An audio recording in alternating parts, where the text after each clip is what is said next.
who have supported them along the way. At this time, please silence all your electronic devices, and the ceremony will begin momentarily.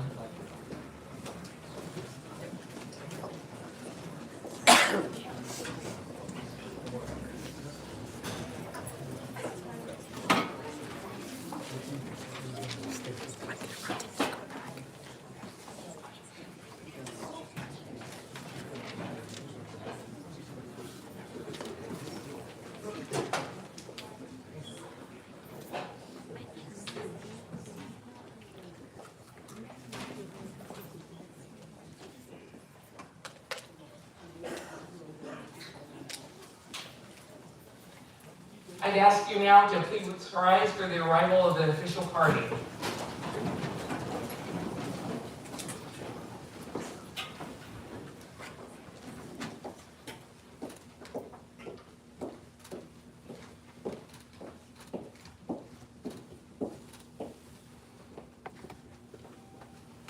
And please remain standing for the national anthem sung by Major Retired Allison Hartsville. And orient yourself, please, to the flag here behind the stage.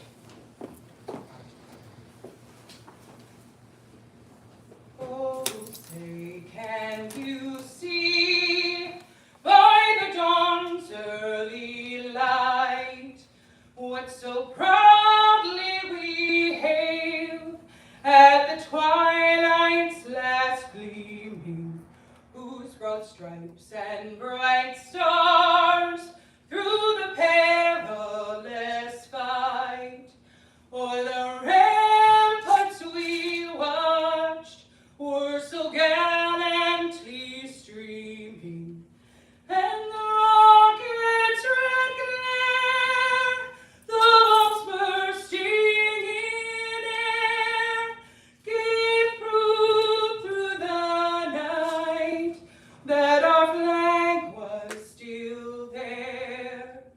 Oh, say does that star-spangled banner yet wave o'er the land of the free and the home of the brave?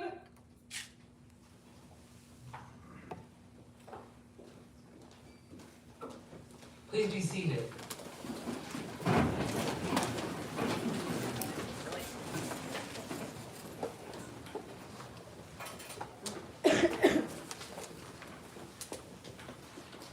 Distinguished guests, family, friends, teammates, and all who have joined us in person or virtually, thank you for being here to honor 5 extraordinary service members whose combined service exceeds 120 years. Today is both a celebration and a reckoning. I'm Major General Tammy Smith, U.S. Army retired, and I'll be your MC today for this event. We gather today to recognize Colonel Bree Fram, United States Air Force, Commander Blake Dremen, United States Navy, Lieutenant Colonel Aaron Grazek, United States Air Force, Chief Petty Officer Jada McGuire, United States Coast Guard, and Sergeant First Class Catherine Schmid, United States Army. 5 leaders, 5 paths, 5 specialties, 1 unshakable truth, each served with exceptional skill, courage, and authenticity. This ceremony is unprecedented, not because their careers fell short in any way, but because they shine so brightly in the military that cast them aside as unworthy. For every one of them, there are thousands of other transgender service members who were denied the opportunity to even reach this moment of retirement, despite records that mark them as among the best of the best. To every LGBTQ and allied service member here today, and those watching from elsewhere, this ceremony is also yours. In the audience, if you were part of that community, if you're able, please stand and be recognized.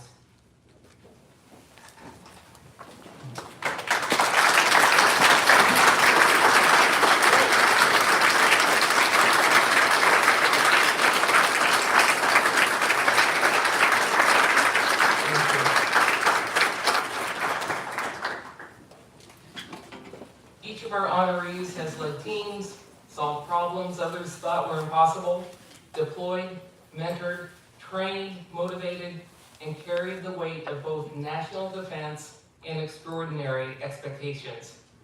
They did it with distinction. They did it with pride.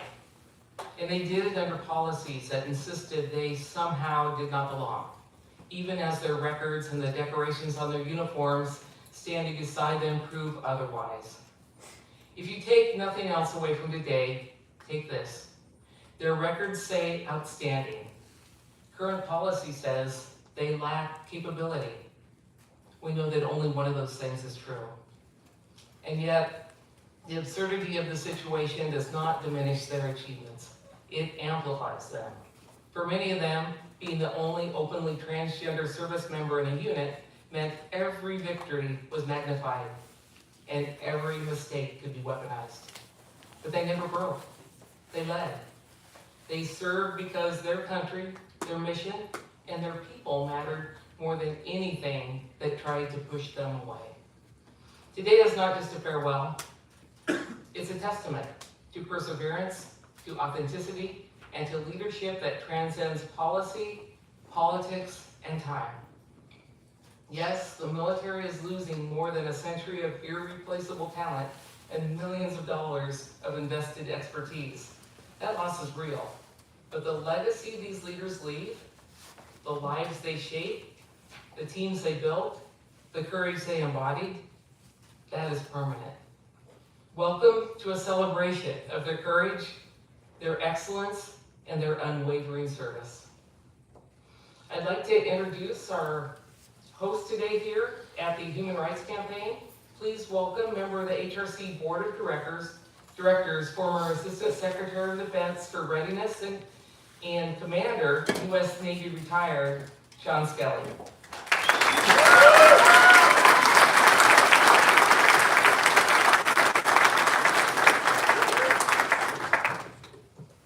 Thank you, General. On behalf of our President, Kelly Robinson, and our board chairs, Matt Smith and Elizabeth Schlesinger, welcome. We're honored to make this venue and our platform available for this special occasion. First, I'd like to acknowledge our distinguished guests and speakers, Representative Takano, Representative Cisneros, former delegate, I understand former delegate Lieutenant Governor Bordayo is here. Unfortunately, she's not here anymore. Also, Virginia Senator Danica Roem, former Secretary of the Air Force Frank Kendall, former Secretary of the Army Eric Fanning, General McChrystal, General Smith. I'd also like to recognize members of our fellow LGBTQ plus organizations, advocacy organizations, Diego Sanchez from PFLAG, Luke Schleusner from Outer National Security, Rodrigo Henlayton from the Trevor Project, Illyria Stanley from Transgender Americans Veterans Association, and a note of our panelists in this morning's panel session on the future of LGBTQ plus veterans benefits and recognition. Major Kara Corcoran, Executive Director of Smart Pride, Ashley Carruthers, Executive Director of Modern Military Association of America, Sabrina Bruce, former Master Sergeant, U.S. Space Force, Sue Fulton, former Assistant Secretary of Public and Intergovernmental Affairs at the Department of Veterans Affairs, and our own Catherine Oakley, Senior Director of Legal Policy at HRC, who moderated the panel. Finally, and most importantly, thank you to the family, friends, allies, colleagues, shipmates, wingmen, battle buddies, who are here with us in the room and online. Welcome to you all. Now to the reason for this convening and why it's important to every American. HRC's been in the fight for the rights of transgender American service members since 2017. As a plaintiff in Karnofsky v. Trump, in response to the current president's first attempt to ban transgender members from the military, the Human Rights Campaign Foundation remains committed to this fight today, filing with our partners at Land Illegal, the suit known as Schilling v. United States in the Western District of Washington, to counter the latest unconstitutional, prejudiced, and dangerous effort by this administration to ban trans people from serving their country. I'm proud to serve as a declarant in that case, as well as in Talbot v. United States of America here in the district. So I'd like to put this ceremony and the ban in the context of our democratic society and why the Human Rights Campaign is so committed to this fight. As a group nationwide, trans people are some of the most vulnerable in our country, at risk and suffering from housing insecurity, food insecurity, unemployment, lack of access to healthcare, poor educational attainment, and the risk of violence of all forms, including self-harm. The current administration has made trans people, along with a large swath of immigrants, a focal point, a deliberately invented, distorted, and demonized other.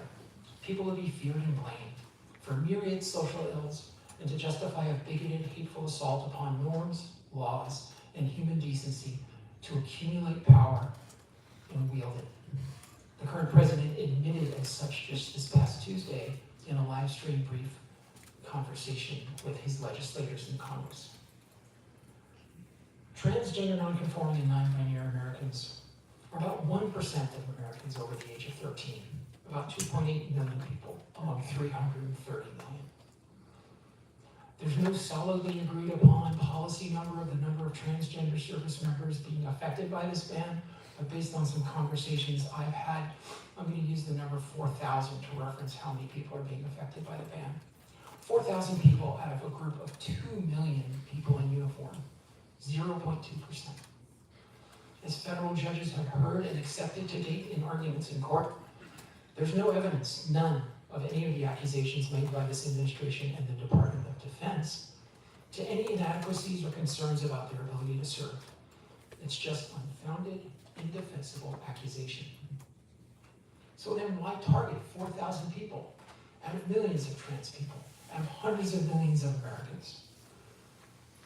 Because they are members in good standing of the most respected institution in this country, our military. Gallup polling shows that year after year. So the question is, how can you allow people who you demonize to serve in your most trusted institution, where they succeed, they fight and win, they're seen and accepted and respected by people to the left and right of them, and they're praised by the vast majority of their fellow Americans? The answer is you can't allow them to serve in that institution.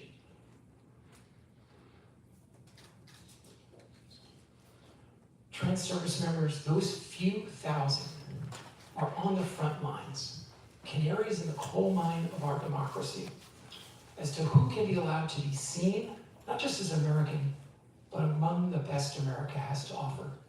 With each passing year, I personally become more moved by the final words of Lincoln's Gettysburg Address and the clarity of vision and purpose they provide 162 years on. That government of the people, by the people, for the people, shall not perish from the earth. This administration means to remove transgender Americans from our society writ large, invalidating our standing as citizens and as human beings. They've attacked everything from healthcare access to our legal identity, our civil rights protections, to the mere mention of our existence in books or classrooms. They continue to try and wield every lever of power they can reach to disconnect us, demean us, and deny us our humanity. The historical analogs to that are real. They are within our living memory, and they are not to be dismissed. The Human Rights Campaign Foundation will not stand idly by while Americans are attacked by their own governments, federal, state, or local, simply for daring to exist and live authentically. Visibility is power. The fight for the respect of transgender Americans in their service in uniform on behalf of every American is not just a fight for the rights of the LGBTQ+ community, it's a fight for the civil rights of every American, such that government of the people, by the people, for the people, will not fail to see each and every one of us as those people. We will not go quietly. We will not recede into the shadows. We are not alone, because our truth and our visibility is our power, because we are the American dream. So to the retirees, on behalf of the Human Rights Campaign Foundation, thank you for all you've done for our country, for what your service represents on behalf of all Americans, the values that this country was founded upon, and that we must eternally strive to live up to. Thank you.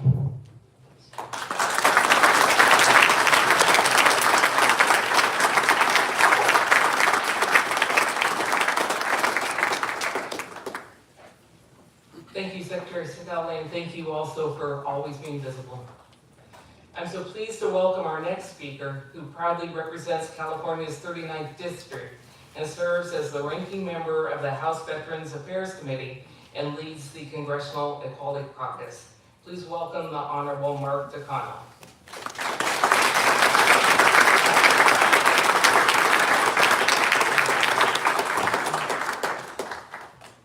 Thank you, Commander. That was wonderful, Madam Secretary.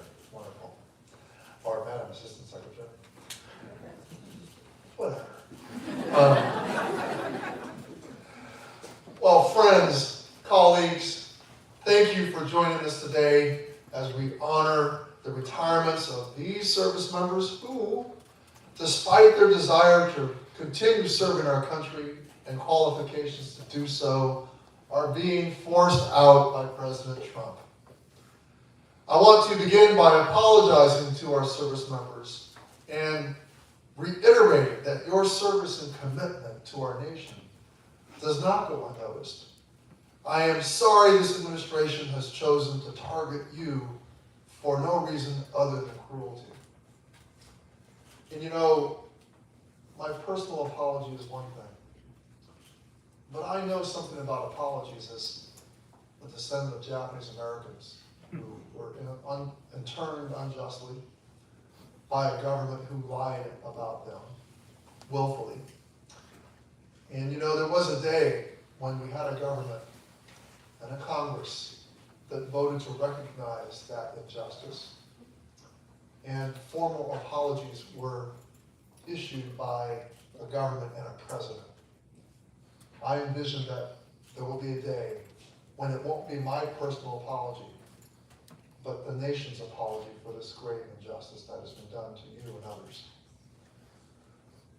The bravery that you displayed in volunteering to serve sets you apart. To not only serve in the armed forces, but to serve openly and authentically as your true selves. That is the kind of bravery that inspires us all. Through your service, you committed to something greater than yourselves. You committed to the convictions and promises of our nation and Constitution. In defending these ideals, you have gone above and beyond to support and defend our nation. The American dream is safer with you and our nation's military, and you are part of making this union a more perfect one. As chair of the Congressional Equality Caucus and ranking member of the House Veterans Affairs Committee, I am profoundly sorry for how transgender service members and veterans are being treated. I'm outraged at how you have been targeted by politicians, especially those who have no idea what it means to serve. Last year, I co-led the introduction of the Fit to Serve Act to end the trans military ban and ensure transgender people can openly serve in the military. The Equality Caucus is also supporting additional legislation to enact broad non-discrimination protections in the military.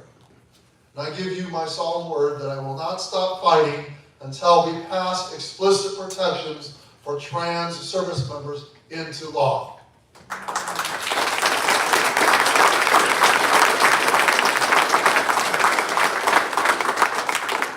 As you all become veterans, I know that I'm fighting, know that I'm fighting every day to protect the benefits that you're entitled to, that you've earned. From retirement pay to VA benefits, we're working around the clock to push back against the Trump administration's attacks. And this includes our work to pass the Veterans Healthcare Equality Act, which will ensure all transgender veterans can access the medically necessary care that they need. You fought for us. Now we are fighting for you because you deserve leaders that stand by you and honor your legacy. Now, we're fortunate to have one of those leaders with us today, my colleague from the great state of Delaware and co-chair of the Equality Caucus, Congresswoman Sarah McBride.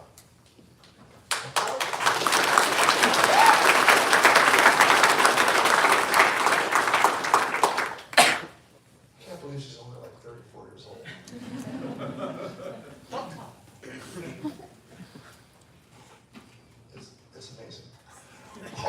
what makes Congresswoman McBride an accomplished legislator is her commitment to the hard work. She really does do the hard work. And despite all that's been thrown at her in her short tenure in the Congress, Congresswoman McBride has been a vital part of our coalition in the fight for equality. She has crossed the aisle to lobby Republicans. It's really difficult to talk to them. Convincing them to turn against the harmful anti-equality bills the most extreme members of their conference push. It is bravery and courage and leadership like hers and yours that gives me hope in this fight. So without any further ado, it is my honor to welcome my colleague, Congresswoman McBride.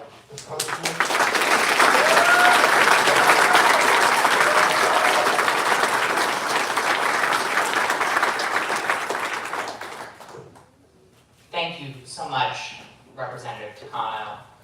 Thank you for those kind words, but let me be clear, what I have to do every single day is nothing compared to what these brave patriots have done for this country and what they continue to do for this country every single day by showing up for us and by fighting for a country that is truly worthy of our patriotism. So thank you very much for everything that you have done.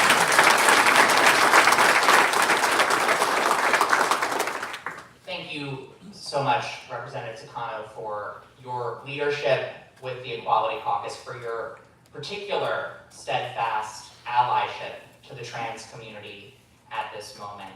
Thank you so much to my constituent, General Smith, for emceeing this event. Thank you so much to my former colleagues here at the Human Rights Campaign for hosting us today, so that in this ceremony, we can not only reflect on service, but honor it with the seriousness that it deserves. It is truly an honor to be here today, alongside leaders I respect deeply, alongside families who have sacrificed so much, and most importantly, alongside service members whose careers reflect the very best of this country. Today, we honor Americans who have served with honor, with distinction, and with unshakable patriotism. Each of you answered the call to serve. Each of you met the standards. And each of you served and led with integrity, professionalism, and courage. Each of you are brave, honorable, and committed patriots who also dare to have the courage to say out loud that you're transgender. Your willingness to say that to this country, while it has put you in the center of the crosshairs of an administration that seeks to inflict its ideology on our military. Your willingness to share yourselves with your colleagues, with this country, is a gift to this nation. Your records speak for themselves. But what deserves special recognition today is not just what you did, but how you did it. You served with excellence in our armed services. You led teams in moments of pressure and uncertainty. You carried responsibility for lives, for your missions, and for the security of our nation. And you did all of this while carrying something else as well. The quiet, constant knowledge that your ability to serve was never guaranteed by politicians, that your worth could be debated, your service questioned, not because of your performance, but because of simply who you are. That is not a burden any patriot should have to carry. And yet you carried it, and you continue to carry it with grace. It is in vogue in this moment to be cynical. It's in vogue in this moment to be hopeless. It's in vogue in this moment to lose faith in our country. And yet, each one of you, and every single transgender person who has stepped up to serve this country. Summoned a hope, summoned a faith, not just in themselves and one another, but a faith in something bigger than ourselves. A faith in this country. A faith in its values. That kind of devotion doesn't weaken our military, it strengthens it. And yet, despite all of that, this administration is telling you and thousands of others that you can no longer serve. Not because of their performance, not because of their conduct, not because of any rational reason. Simply because of how you express your gender. That is immoral, it is unfair, and it is un-American. Because the strength of our armed forces has never come from exclusion. It comes from commitment, from readiness, from the willingness of people from every background to stand shoulder to shoulder in defense of our nation and our values. Service is not diminished by authenticity. It is enhanced by it. And our nation is not made safer by turning away those who have already proven their skill and their dedication. Today is indeed a retirement ceremony, but it is not an ending. It is a moment of recognition of careers that mattered, of leadership that shaped others, and of service that leaves a lasting mark. Your impact lives on in the people that you trained, in the teams you led, in the example you set for those who follow, and in all of us who seek to work alongside you to restore the ability of transgender people to serve this nation in every capacity, including in our military. And so to all of the transgender service members who are here today or who are watching, who are still serving and soon won't be, people who still cling to the hope to serve someday, please hear me very clearly. You belong. Your service matters. Our country is better because of you. And so long as there is air in my lungs and breath in my body, I will stand alongside you and fight alongside you to guarantee that this country treats every single transgender person with the dignity and respect that they deserve and that these individuals have very clearly earned. Thank you. Thank you for your courage, for your patriotism, for your service, and thank you for inspiring all of us. God bless.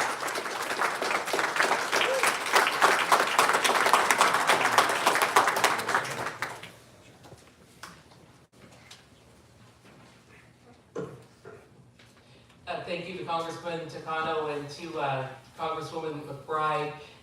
Ma'am, sorry, not sorry. I'm still going to call your office every single day. Please. Now I call to the podium Frank Kendall, former Secretary of the Air Force. Prior to serving as the 26th Secretary of the Air Force from 2021 to 2025, he served in a wide variety of government and corporate roles, including Undersecretary of Defense for Acquisition, Technology, and Logistics. Additionally, he is an attorney and was active in the field of human rights, working primarily on a pro bono basis. Sir, welcome.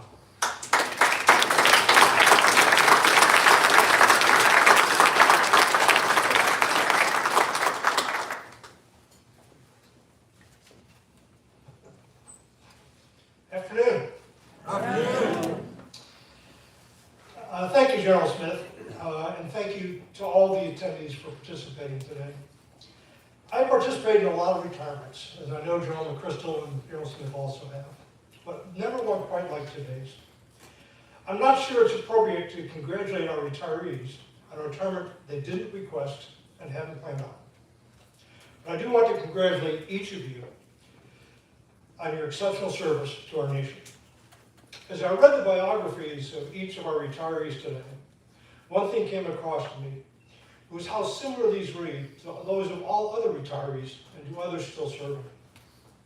The 5 people we honor today stood their watches, they led development teams, they provided logistics support to our forces and our allies, they analyzed intelligence, they oversaw complex air operations, They built stronger teams to guard our shores, and they bore arms in defense of our nation. It is a huge injustice and an enormous loss to the nation that Commander Demon, Colonel Fram, Chief McGuire, Lieutenant Colonel Kreislich, and Sergeant First Class Schmidt are not being allowed to continue to serve their country in uniform. Please give our retirees a well-deserved round of applause.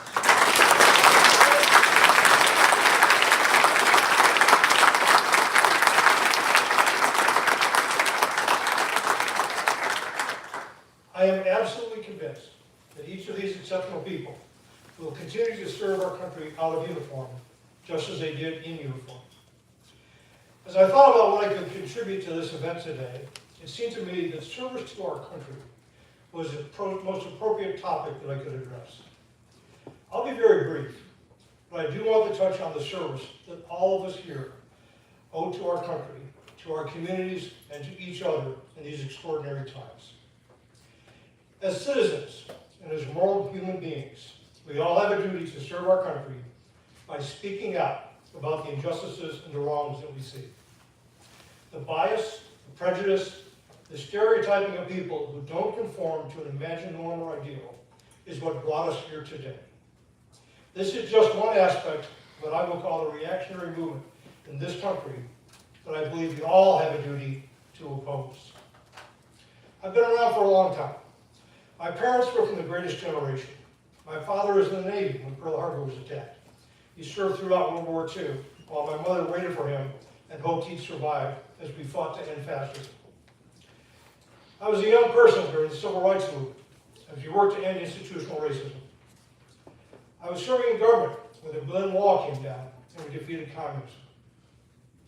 I was in the Obama administration when we repealed Don't Ask, Don't Tell and ended institutionalized prejudice against gay people. I believed until recently that the arc of history had moved permanently in the direction of justice. I was wrong. Today, as we recognize the service of these remarkable people, we should appreciate the service of all people who are willing to don the cloth of our country and risk their lives to protect not just raw American material interests, but also the principles so eloquently stated by our founding fathers. We all have an obligation to serve our country by acting to protect these values. There's a very short but great book recently out from Walter Isaacson entitled The Greatest Sentence Ever Written. That sentence is the second sentence of the Declaration of Independence, which you all know well. It reads, "We hold these truths to be self-evident, that all men are created equal, that they are endowed by their Creator with certain unalienable rights, and among these are life, liberty, and the pursuit of happiness." In a very short book, Isaacson analyzes this sentence, its origins, and its impact. He calls it the greatest sentence ever written because of its enormous and positive impact, not just in the United States, but globally. He closes with a request that Americans work together. As Benjamin Franklin, one of the 5 members of the committee that drafted the Declaration of Independence, did throughout his life, to create a common ground in which our society and our democracy could flourish and continuously improve. We seem to have lost that common ground, and we desperately need to regain it. Realizing the founders' aspirational and inspirational vision is unfinished business. The moment we seem to be moving backwards, at this moment, we seem to be moving backwards in this country. My point is that as we recognize the service of these 5 Americans today, we should also realize that all of us have an obligation to serve our country and its founding vision by doing what the Constitution guarantees us the right to do, speaking out. In our families, in our churches, in our businesses, in our daily interactions, wherever we have or can create an opportunity. I'm asking all of you to serve your country and to repay those we honor today for their service by speaking out against injustice and against the betrayal of the very values that have made our country great. Equal treatment, opportunity for all, the rule of law, and our democracy itself. We are in a moment of crisis that will be worse before it is better. Members of my father's and mother's generation would ask each other a question. What did you do during the war? Someday, we will all be asked what we did during this time. Please think about the answer that you will get. Thank you.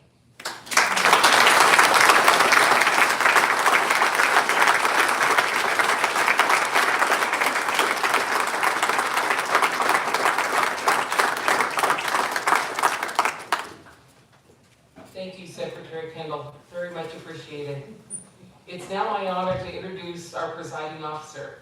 His voice has always cut through the noise and politics to focus on what truly makes the U.S. military strong, Mary. General Stanley McChrystal served our nation for more than 34 years, commanding Joint Special Operations Command and shaping how America builds cohesive, high-performing teams. General McChrystal, welcome.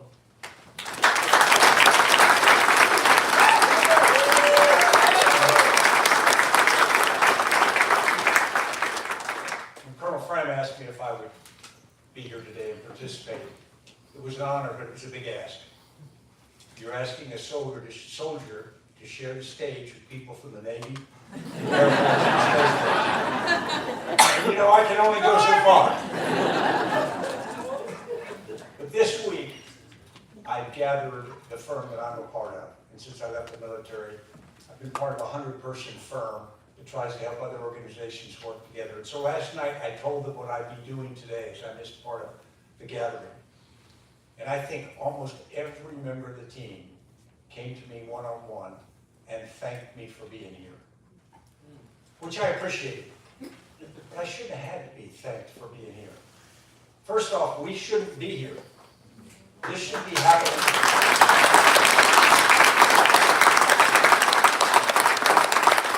When these professionals finally decide to retire, it should happen on parade fields, in offices, on the deck of ships, wherever the Space Force goes, I don't know. It'll happen like everybody else departs the service, with the same gratitude of the nation, the same respect, all the rights and things that happen. For me, this is pretty straightforward. The purpose of our military is to defend our fellow citizens. It is to provide a safe and secure environment for all the opportunities we want to give each other and our children and our grandchildren. And what that means is we've got to leverage every bit of talent that this nation has. We don't have the luxury of saying you're too tall, you're too short, you're the wrong color, you're the wrong religion, you're the wrong sexual orientation. We need the talent. We need the talent that shares the courage, the commitment, and the character to serve. That's what we want our sons and daughters to follow.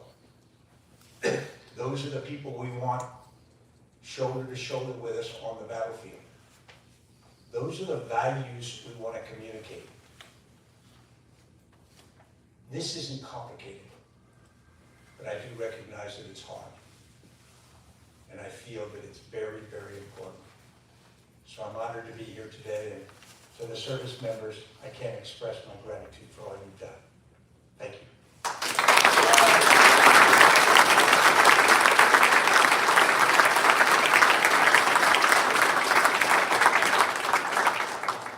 Thank you, General. Very much appreciate that. Now there'll be a little bit of moving pieces here, and I'll just say up front, the mistake on the script is mine, not theirs. But now we're going to recognize each of our retirees. If I could have Giselle Huston please join us on stage.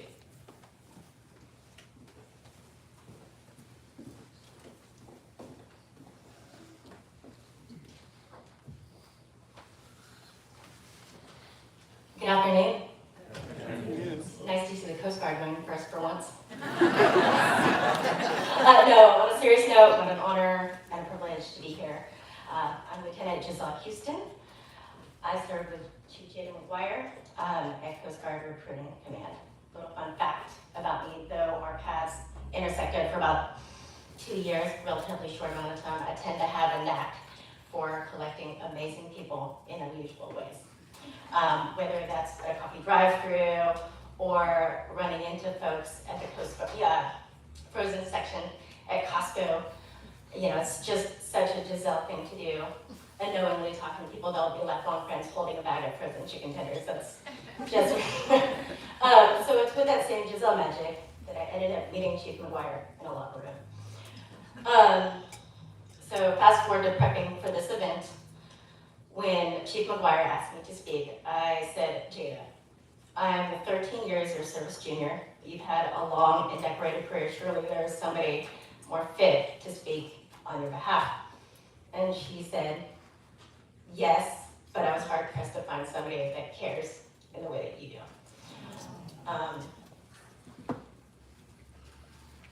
So, as it turns out, going back to that locker room, you know, it was just another day for me, just trying to make sure I get my legs in the right holes in my trousers, getting dressed for work. But for Jada, it turns out she was having a bad day. And as we had our exchange, which was admittedly not so memorable for me, she was having a bad day. So I stopped and I listened. And so with that same level of care that I would like to walk you through Chief McGuire's career. After boot camp, Seaman McGuire excelled at Health Services Technician A School, graduating at the top of the class. While going on to complete Dental Technician C School, she simultaneously finished every single Health Services Technician second class practical, allowing her to sit for the service-wide HS2 exam and earn promotion to HS2. Now I just want to flag for you that generally that transition from HS3 to HS2 takes about a year or more, depending on the person. Jada did it in 6 months. Following that, HS2 McGuire was assigned to Headquarters Support Command. In that role, she quickly demonstrated the ability to independently assess and treat patients, freeing medical officers to concentrate on more complex tasks. After advancing to HS2, she was placed in charge of the Building Emergency Medical Services Program and served as lab supervisor for the clinic, further showcasing her leadership and technical expertise. Moving on to independent duty and sea service, HS2 McGuire then attended the independent duty HS school, the Coast Guard's version of Corpsman School, and was assigned to the U.S. Coast Guard Cutter Alliance. There she earned the coveted Cutterman pin, and those are not just pins, those, like every qualification that you earn in service that represents sacrifice, time away from family, so those are coveted. She earned the Cutterman pin and served as a sole medical provider for 100 crew members, while also caring for more than 300 migrants who were rescued at sea. While Reliance was in port for upgrades and repairs, she was asked to cover medical duties aboard the sister cutter Diligence. During her time there, she helped to improve the cutter's medical program and assisted the cooks in improving the food safety program. Returning back to Reliance, she participated in a deep sea rescue of a fisherman that had suffered an amputation. Sitting and caring for the fisherman during the 9-hour transit back to shore, her knowledge and efficient care of the fisherman resulted in not only saving of that limb, but restoring functionality and back to a normal life. For these actions, she received a letter of appreciation for the diligence and the Coast Guard Achievement Medal. So we're going to keep count here on these achievement medals, okay? Achievement Medal from the Reliance. And by the way, the requirement to receive this award is characterized by no professional or leadership achievement clearly exceeding what is normally required. So then we move on to the Baltimore Yard. Here at the Baltimore Yard in Maryland, HS1 supervised the front of house operations and sick call care, having a dozen personnel beneath her. She streamlined patient flow and assisted with planning renovations for the clinic, and was recognized again. So that's 2 achievement awards for her improvements. HS1 McGuire then served at Walter Reed National Medical Center as a Coast Guard medical liaison and beneficiary counselor and assistance coordinator. Never one to sit still. You're catching her in a rare moment. She contributed to the hospital command team, sat on the commander's weekly advisory board, participated in the color guard, and supported the Wounded Warrior program. Her service earned a Joint Services Achievement Medal from the hospital commander and an additional achievement medal from the Coast Guard Health and Safety Worklife. Returning back to the yard as lead pay officer, HS1 McGuire oversaw clinical operations, emergency medical services, training, and supply budgeting, anticipating, not just hanging out, but being forward-leading with the effects of the COVID-19 pandemic. She secured essential supplies before and maintained throughout the duration of the pandemic. She utilized her ingenuity, contacts throughout the joint services, and knowledge of multi-sourcing capabilities to ensure that the clinic never ran out of necessary supplies. Spearheading the COVID vaccine program for the yard and its area of operations, she designed a vaccine workflow that processed over 150 patients per hour with 8 staff and 1 medical officer, while ensuring the safety of the vaccine protocols were followed. The idea was so good and so effective that the regional and national guard observed it and stole it. During this period, she rose to Chief Petty Officer under the mentorship of HSC Joshua Garcia and Chief Warrant Officer Jacques Velez-Belay, who's also good at math. Receiving the Coast Guard Commendation Medal, which is characterized and associated with exceptional and extraordinary meritorious performance or accomplishment. Throughout her career, Chief Petty Officer McGuire has been a steadfast advocate for the LGBTQIA+ community. She guided several colleagues as they began their own transitions, providing not only medical counsel, emotional support, but also navigating the administrative process, which we all hate. In her second tour at the Coast Guard Yard, she finally took the courageous step of beginning her own gender transition. Beginning her transition was nothing short of momentous, as she had kept this aspect of her personal journey private for more than 15 years. She positioned herself as a vocal advocate and a mentor to anyone who needed her. The result was not only felt at the personnel level, but also reflected in her being interviewed by the Coast Guard Mid-Atlantic as part of their inclusivity programs. Her openness helped foster a more all-encompassing environment and demonstrated the power of authentic leadership.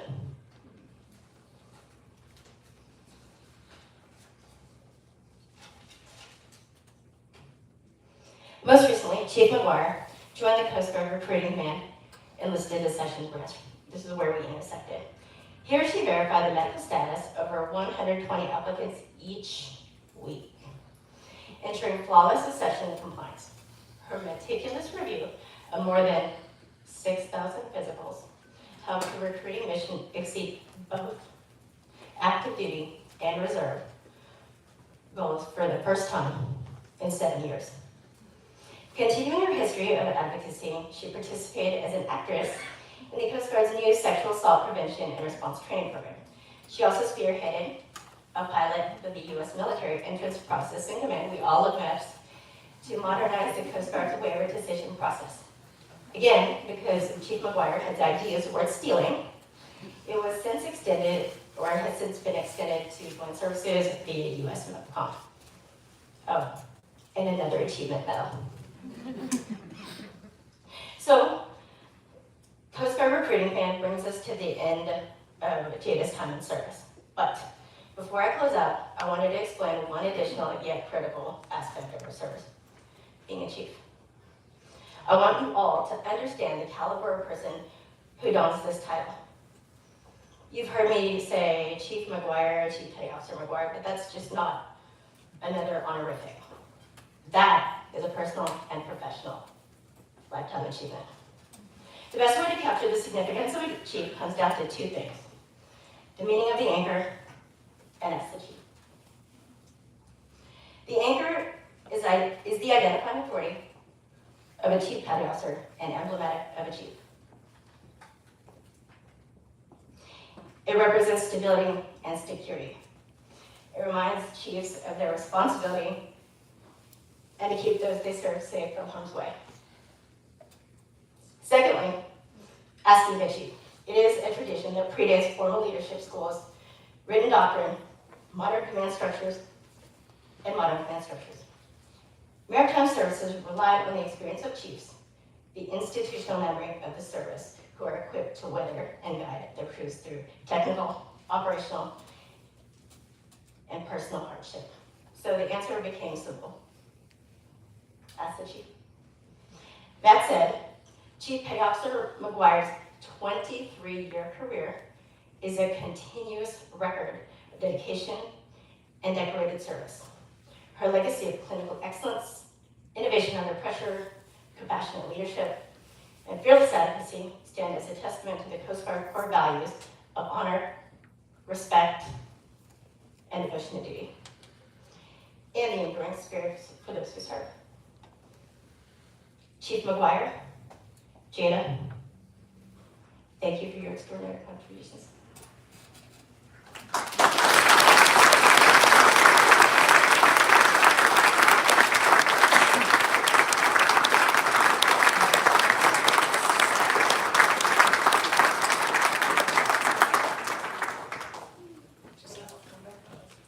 Giselle, come back up.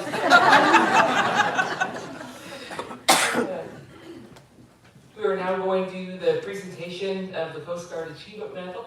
So I would ask that you all please rise for the presentation.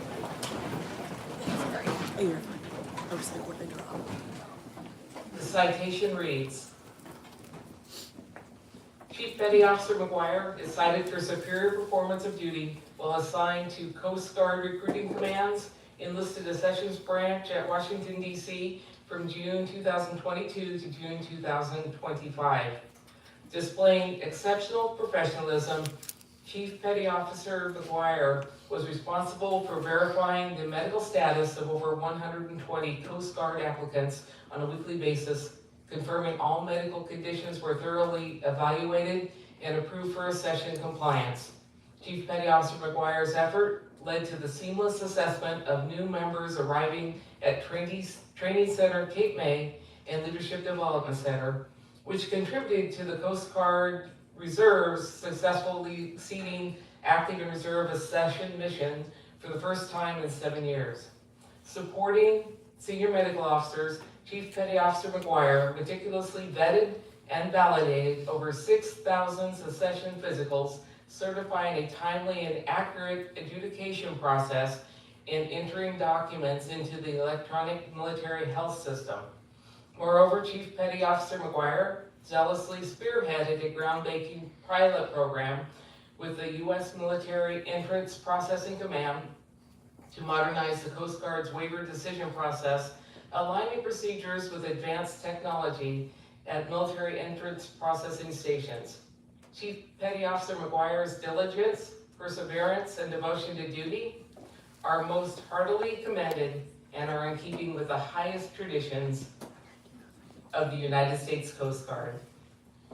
By order of the Secretary of Homeland Security, Chief Petty Officer Jada McGuire stands retired as of 1 October 2025. Please be seated.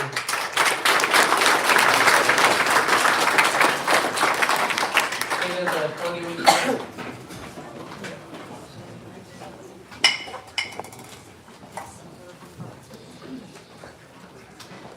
General Crystal, thank you, distinguished guests. Good afternoon, everyone. It is very, very weird to be the first one up here. Seriously, Giselle said it, the Coast Guard is almost never like first. Except when the Navy goes somewhere, we go in before that. After 23 years of honorable decorated service, I'm here to say goodbye. No, not forever, just to the uniform I'm no longer permitted to wear, and well, the shipboard coffee. Officially, I was forced to retire on the 1st of October. For most of my career, I didn't want a retirement ceremony, but as a chief, I eventually realized that the ceremony is less about the retiree and more about the crew. It gives them a chance to say farewell and to adjust and transition to life without you being there. I appreciated that purpose, but I hesitated to schedule one before I left because it felt like hearing those same voices that gave me the choice to retire or lose everything that I had earned, then turning around and tell me how amazing my service was and celebrating it like I was walking out on my own decision was just salt in the wound. Therefore, I do want to thank the Human Rights Campaign and Colonel Fram and everybody who organized this and actually gave me a ceremony that I can truly be proud of. I joined the military to be part of the solution, to defend our rights and freedoms, and I chose the Coast Guard because it lets me help those in need and admittedly learn how to tie an actual knot. I quickly discovered that the real knots are the ones that we tie around each other's lives. Friendship, mentorship, and yes, a few tangled bureaucratic loops. I've been fortunate enough to collect a few medals along the way, and hearing my achievements read off was a reminder of everything that I did, including the times my life was on the line. However, it's some of the stories in between those moments and the friends that I made along the way that I will remember more. For example, when my cutter pulled into New York on orders to participate in Fleet Week, I was simply told, take the BM3, a couple of non-race, go to this location and do what they tell you. Well, when we got there, they pointed us at the bar, said grab a few drinks, mingle, and talk about the Coast Guard. That was probably the best orders I had ever gotten. So a little bit later, and maybe a few drinks too many, I had told everyone how amazing the Coast Guard was. And everybody walked away with just a little bit more knowledge about us, because everybody always forgets us. Or the time that I was working at my first clinic, that I walked into the supply room to get some gloves, and the SK3 in there looked at me and said, you look beat down, what happened? That SK3, to this day, 20 years later, is my best friend. Thanks, Mike, for putting up with me all this time. Sometimes the best way to honor our service is to enjoy the camaraderie that actually comes with it. So I try not to shake to that. From day one, I was an advocate for LGBTQIA+ service members, and when the Coast Guard finally opened its doors for transgender personnel, I learned that process inside and out, so I could guide anyone who walks through my door. I'm humbled to have helped several of my colleagues on their own journeys. Being transgender never kept me from deploying, and I never failed to fulfill my duties. Living authentically proved far more truthful and beneficial to not only myself, but also my units, than pretending to be someone else. Every command I served under seemed proud to have me on their crew, and even though I had never originally planned to become a Chief Petty Officer, I now wear that anchor with immense pride. I do want to express my gratitude.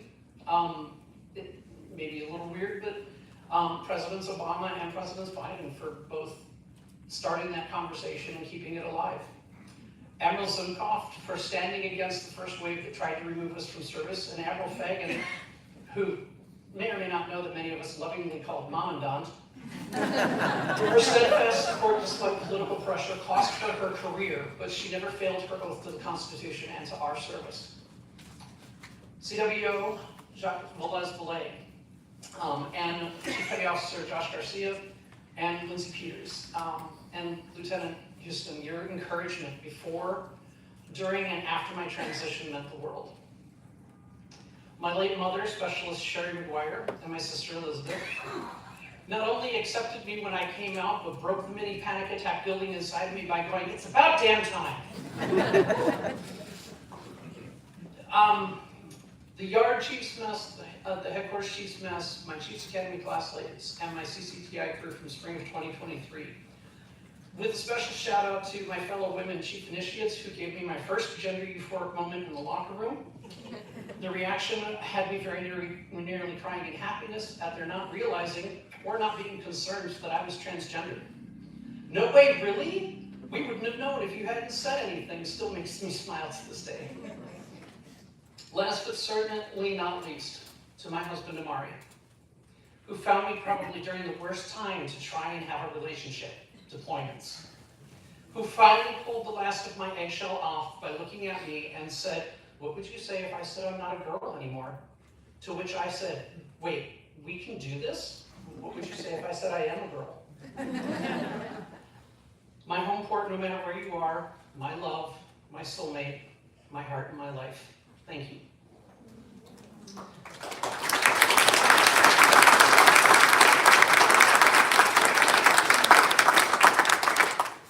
Retirement isn't an end, and even when it's forced upon you with no choice or discussion, it's still a new chapter. I've applied to a doctorate nurse practitioner program and hope to hear back actually in the next couple weeks. Expect to see me in a lab coat instead of dress blues. I'll keep advocating for the rights and freedoms we all cherish, bringing medical care where it's needed, fighting the bureaucracy, supporting LGBTQIA+, and simply helping strangers in need. To my fellow Coasties, officially we're supposed to say guardians, but I like Coasties better. Thank you for the rides, the rescues, the laughs, and the lessons. To my family and friends, thank you for standing by me when the tides were rough. And to the Coast Guard, particularly the era before 2024, thank you for giving me a purpose, a community, and a lifetime of stories worth telling. The seas are rough, but I'm ready to navigate whatever dark waters lie ahead until we return to calm seas. Semper Paratus.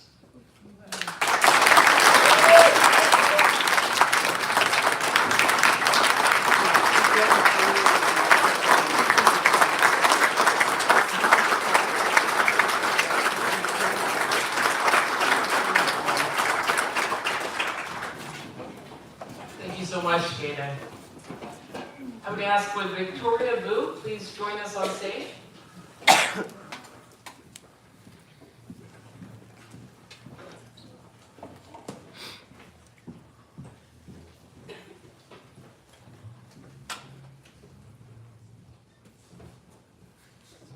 Thank you, ma'am. Good afternoon, everybody. Across every formation, every unit, in every era in our Army, there are NCOs who meet this standard. And then there are those who quietly define them. Sergeant First Class Schmidt is firmly in the latter category. She is one of the finest non-commissioned officers I have ever had the privilege of serving alongside. Technically exceptional, relentlessly professional, and unwavering in her commitment to soldiers and mission alike. She embodies the warrior ethos, not as a slogan, but as daily practice, through discipline, competence, and an absolute refusal to lower the standard. Her leadership was never loud, never performative. It did not rely on catchphrases or theatrics. Instead, it was consistently present, dependable, and effective, focused on readiness, accountability, and the very real work of building lethal, resilient teams, prepared to win when it matters. In every environment and under less than ideal circumstances, she delivered results the Army demands and the mission deserves.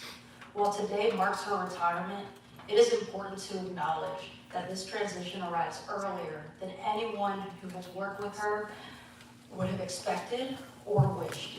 Sergeant First Class Schmidt confronted this reality the same way she confronted every challenge in uniform, with dignity, discipline, and an unshakable sense of purpose. Rooted in service to something larger than herself, her legacy will not be measured by the length of her career, but by the lethality, professionalism, and character of the soldiers she trained, mentored, and led. The Army is stronger because of you. And for those of us who had the privilege to work alongside her, we're better leaders because of it. It is my honor to introduce you, Sergeant First Class Catherine Schmidt.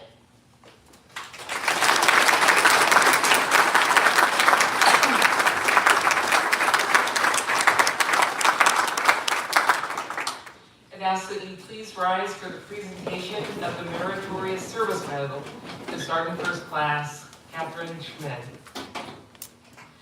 For superior service spanning over 20 years, culminating as an equal opportunity advisor, the Meritorious Service Medal is hereby awarded to Sergeant First Class Catherine Schmidt. Her technical acumen, astute mentorship, and commitment to excellence were instrumental in the command's success. Sergeant First Class Schmidt's dedication to duty and selfless service are in keeping with the finest traditions of the military service and reflect great credit upon herself, the 704th Military Intelligence Brigade, the United States Army Intelligence and Security Command, and the United States Army. By order of the Secretary of the Army, Sergeant First Class Catherine Schmidt stands retired as of 1 December 2025.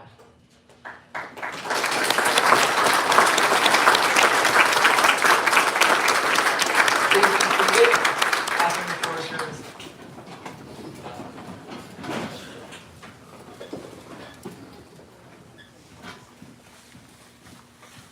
There's a part of me that wants to come up here and just say remarks complete.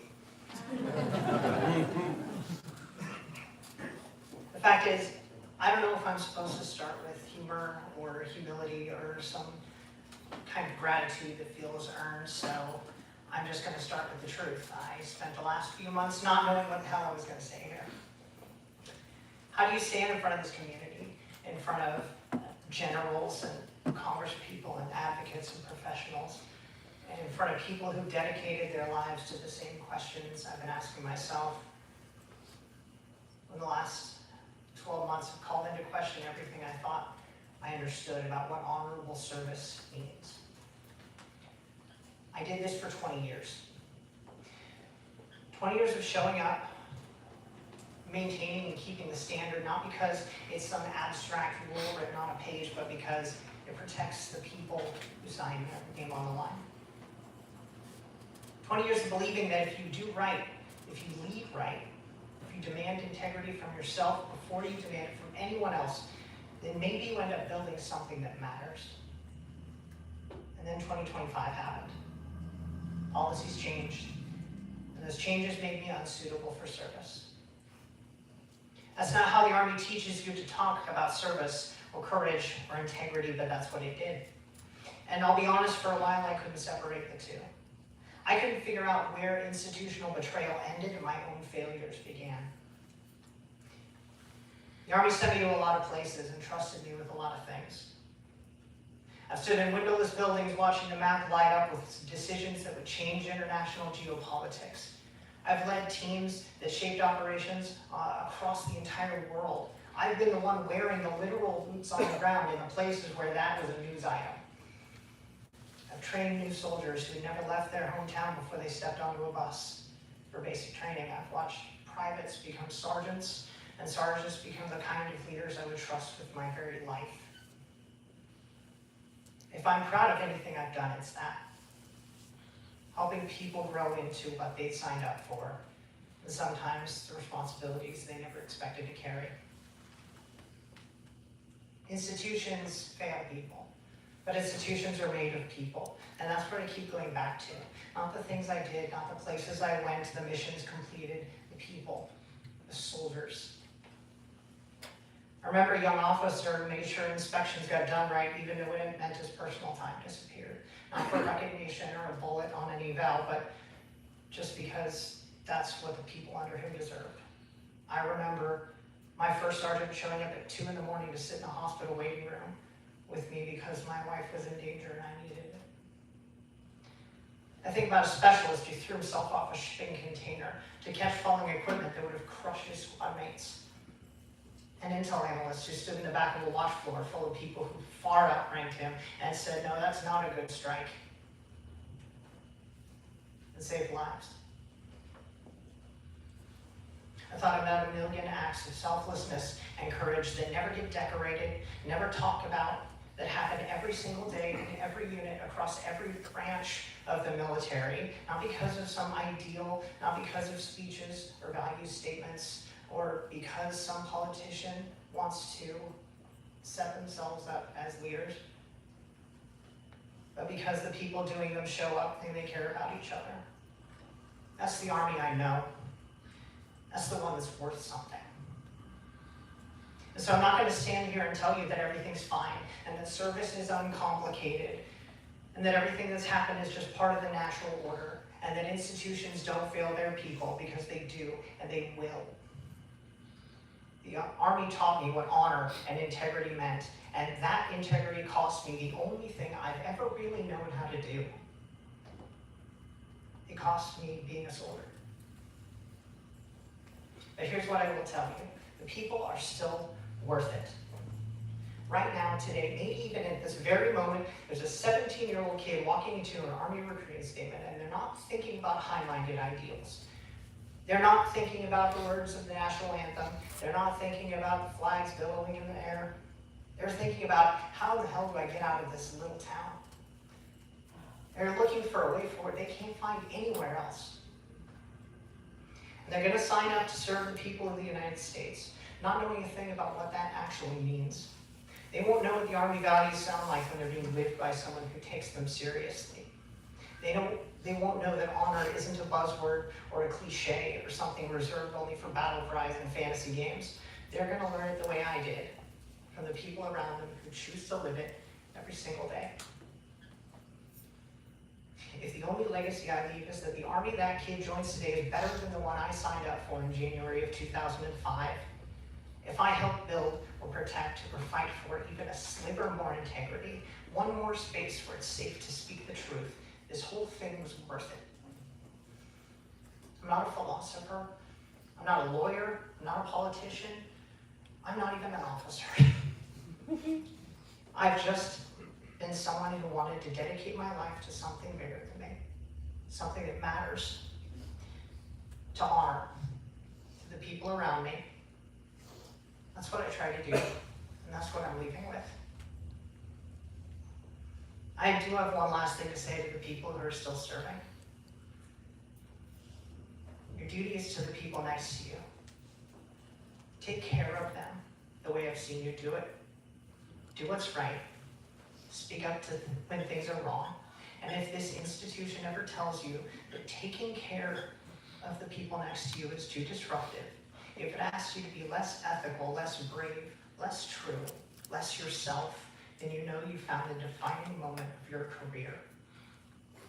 And get a good one. Cool.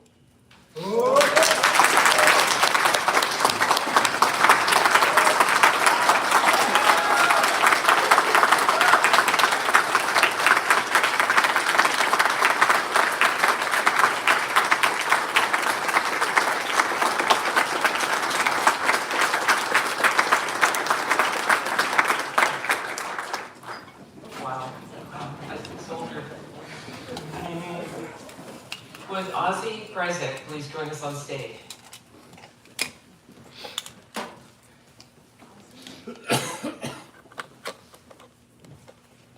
Thank you. Good afternoon, everyone. My name is Ozzy Grzyk, and I am here to introduce our next retiree, my mom, Lieutenant Colonel Erin Kraken Grzyk.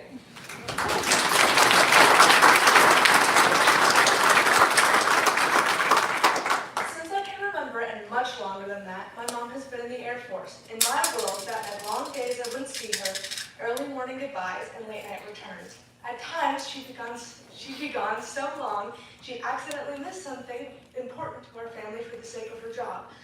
I always understood that what she was doing was important, but I'd always found it unfair to me since I could never see her as often as I wanted to. Nowadays, I can recognize that what she did really, really mattered, and I hadn't been easy for her either. She had given everything she had for 20 years, and I can still see that she does. Growing up with someone who flew planes was pretty fun. I learned a little about the drones she flew, the teams she led, and the missions all over the world. She'd help build programs, guide operations, and make sure everything was running smoothly, especially in tense situations. But truth be told, that's not the part of her I vividly remember. I remember her professionalism and teamwork abilities and how often she was delighted to work with her buddies in the Air Force. I could never recall a time where she didn't have a silly story to tell me about her day or during deployment, and even the day I finally figured out why her call sign is Kraken. As someone who has taken leadership positions for myself, my mom is who I really look up to when faced with a situation. She didn't believe that a good leader had to be the loudest or the most dominant.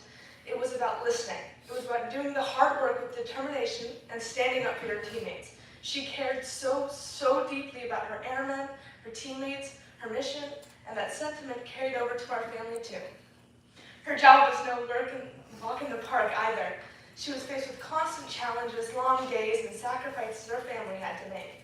Honestly, she had every right to come home and grouch around the house, but she always came home with a smile on her face. She was a shining star of commitment, integrity, and service.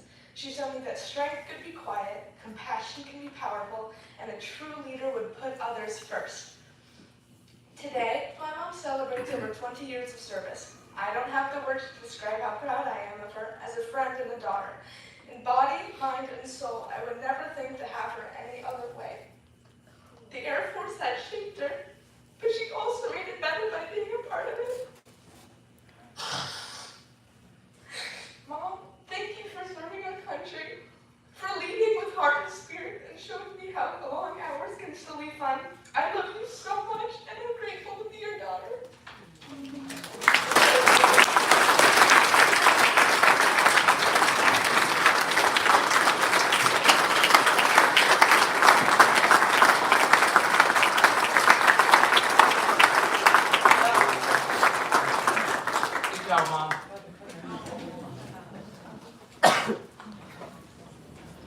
ask you to please rise, I guess you've done that, for the presentation of the Meritorious Service Medal to Lieutenant Colonel Aaron Isaac.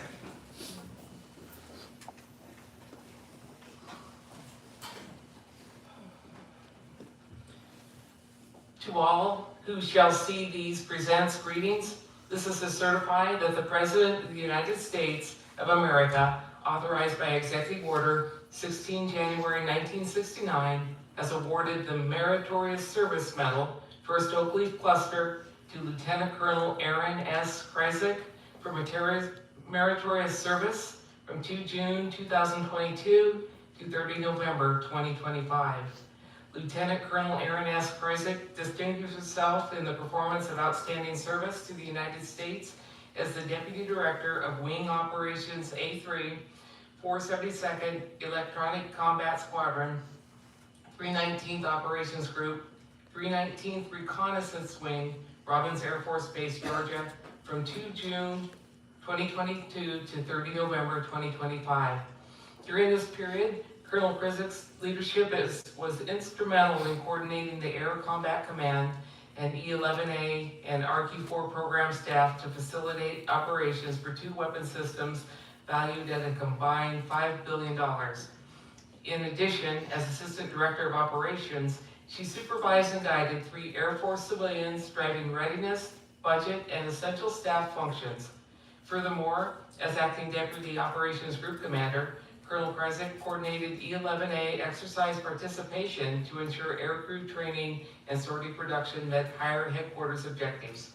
Finally, her coordination was vital in generating 272 squadron E-11A training sorties and producing 28 fully mission-qualified deployers for Central Command, enabling 1,500 combat sorties, 7,300 combat hours, and 370 precision strikes. The singularly distinctive accomplishment of Lieutenant Colonel Kryzik's culminate a distinguished career in service of her country and reflect great credit upon herself and the United States Air Force. By order of the Secretary of the Air Force, Lieutenant Colonel Aaron Kryzik stands retired as of 1 December 2025.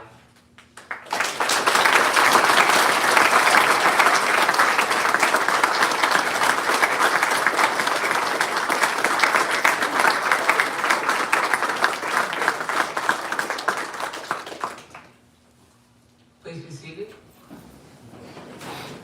Aaron, the floor is yours.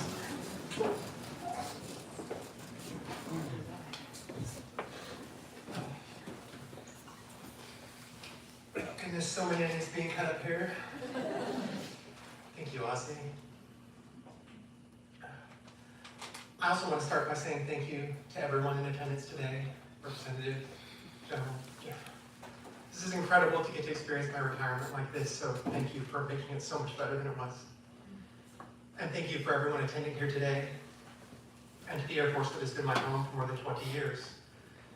Standing here now is not how I imagined my efforts protecting this country would play out and end, but I am proud to do so with 4 other exceptional Americans that I only truly met in person today, 4 that I have worked with, have struggled with, and who I would proudly give my life to protect. We 5, and many among you today, have all taken an oath to our Constitution. We have sworn to protect this country from all enemies, and we have made it a lifelong promise without any mental reservation, because we are dedicated to those ideals that our nation was founded upon. Over my career, I've been called a hero and thanked for my service, presented with awards for exceptional achievement and honor and sacrifice and vigilance. The late nights and the early mornings that Ozzy talked about, I did all those things and I was given credit for, recognized for, and made to endure presentation ceremonies for. I did that for the hope that I was making this country a better place for my 3 children, and for your children and your families and your hopes as well. We all wanted to leave our service better than we found it, to leave something our kids would be proud to take up and make better themselves, a legacy of proud, authentic service. Now I have been separated from the Air Force not because my performance, commitment, or ideals have been found lacking, but because the policy changed on who could serve. And that reality is difficult to say out loud. I've never failed any Air Force test for fitness, for academics, for flight evaluation, or for my leadership ability. This change is difficult because it doesn't erase what came before, but it changed how this chapter of my life closes. But what I want to be very clear about is this: my service was real. My dedication was real, and the years I gave to this country were given fully, honorably, and especially at the end with great pride. Those that served alongside me, that are being brushed aside by recent policies, they are Americans that served and deserve recognition like all of us today. Transgender service members are persons of character, not caricatures, and a society that justifies exclusion by denying our humanity needs to learn its lesson better from the civil rights movement. The whole category of people are reduced to abstraction. There often follows a very real threat of violence to the same. And it's only through sheer luck and timing that I stand here today to represent so many in my service that are not visible to you in the way I am right now. But I read their voices, and I see their frustrations, and I recognize many airmen were promised early retirement, only to see that policy reversed after their decisions were made and promises given. I hope my brothers and sisters find justice in this, where in my humble opinion it feels warranted. I also represent those airmen that have held the same values I did, often with little recognition and generally at great personal cost. They are separating from being transgender like me, and it is my responsibility on the stage to remind all those in attendance that their service mattered too. You are surrounded daily by so many transgender airmen and fellow Americans who serve our country quietly and professionally, many of whom are not here today or in uniform because being seen now carries risk. To me, their choices do not reflect a lack of courage. They are the result of prioritizing safety, family, or survival in a moment that could easily demand too much of them. And for that reason, to my friends and family that are here and to those listening that know who they are, I will say simply that I see you, I know you, and I love you. As for seeing me today, I cannot say how you see me. My eyes like me daily. I'm a proud mother who lived the Air Force core values the same way I try to live everything else, with integrity, compassion, and a belief that our people and all their diversity are the mission. We were always stronger because we were united as one people and one force. Before I depart, allow me a minute to mention a little bit about what I've done in my time. In 2014, I led the RQ-4 Global Hawk and NORAD Northcom's Airspace Joint Integration Test and flew the first unmanned aircraft at altitude within the national airspace outside of a restricted area. I got a coin for that. And I was so excited to get to do it. I was the first pilot to command an RQ-4 Block 40 when it deployed to CENTCOM. As a major, I was the senior national representative and ranking U.S. officer for 18 months during the stand-up of NATO's Alliance Ground Surveillance Force in Italy, and the first evaluator pilot in that same system. I led Air Combat Command's operational divestiture of the RQ-4 Block 20s and 30s, then moved to Georgia and helped fly, and then divest the JSTARS as well, while being initial cadre to the E-11 Bacon mission that recently formed there. Oh, and I just happened to also be the first Air Force pilot returned to active flying status in May 2024 after stabilizing on hormone replacement therapy. I was set to deploy with E-11 just 6 months or so later. Didn't feel my readiness. These uniforms, my uniform, it has shaped me. It taught me how to do these things through discipline, commitment, and humility. It gave me a 60,000-foot worldview of the world and a deep appreciation for the quiet strength of those who serve without expecting applause. While my time in uniform has ended, my commitment to service does not. I leave the Air Force proud of the missions I accomplished, proud of the people I stood beside, and proud to say that I served honestly, even when honesty was hard and cost me dearly. To the airmen still serving, especially those who feel unseen, you matter. Your service matters, and you are not alone. Thank you for allowing me the privilege of appearing before you today. I will always be an airman and hold true to my oath, because the uniform may come off, but the values it represents never will. Thank you.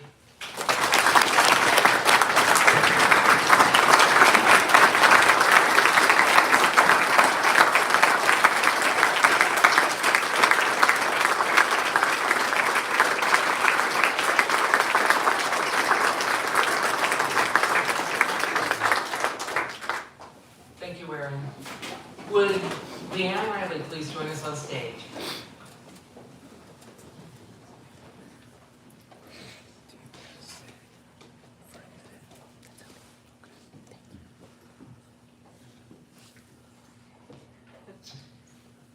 To my Coast Guard friends as a Navy folk, this is one of those times where it actually isn't so bad to get to go first. To have to follow such a distinguished group here is an incredible honor. And it is a true honor and privilege to stand before you today and have the opportunity to honor Commander Blake Dreamin, whose retirement after 20 years of service both ends an incredible career and is the beginning of a new chapter, which I know is going to be very exciting. If you have never met Blake, you may not realize he is one of the most remarkable yet unassuming people in this room. His quiet humility contrasts sharply with the immense impact he has had throughout his career. Blake and I first met 20 years ago, reporting to Officer Candidate School in Pensacola, Florida, just a few weeks apart from each other. A graduate of the Ozark Christian College with a degree in biblical literature, and he was working as a clerk at a gas station when the Navy gave him a call and offered him a commission. We have often joked that there must have been a significant recruiting shortfall in 2005, or at least some sort of major administrative error when they allowed both of us to serve. Shipmate, I think you would agree neither one of us looked much like Navy logisticians at that time. Someone with great foresight took a chance on Blake. Over the past 2 decades, he's dedicated himself to the Navy with unmatched passion. Whether at sea, aboard the USS Denver, the USS Maine, or the USS Frank Cable, playing Army soldier in Bagram, Afghanistan, or taking leadership roles in many various joint and naval logistics commands. Blake's career has been defined by excellence. He's not just dedicated. He has been a change agent everywhere he's gone, always striving to improve processes and inspire innovation. And while his accomplishments and accolades, both in and out of uniform, speak for themselves, it's his leadership in adversity that truly does set him apart. Today isn't just about career milestones. It's also about recognizing Blake's example. He has navigated complexities of leadership in an environment that hasn't always been kind or supportive of him, facing challenges that many of us would never, ever be able to fully understand. Yet he never allowed those challenges to define him. Blake has led with character, showing that it is both possible to be strong and vulnerable, firm in convictions and compassionate in his approach. As a leader and advocate, Blake has always put service before self, making the Navy a better and more inclusive place. A key part of what made Blake the man he is today, I must take a moment to recognize his parents, Dr. Reverend David Dreamin and Carrie Dreamin, who are with us today. Through numerous challenges,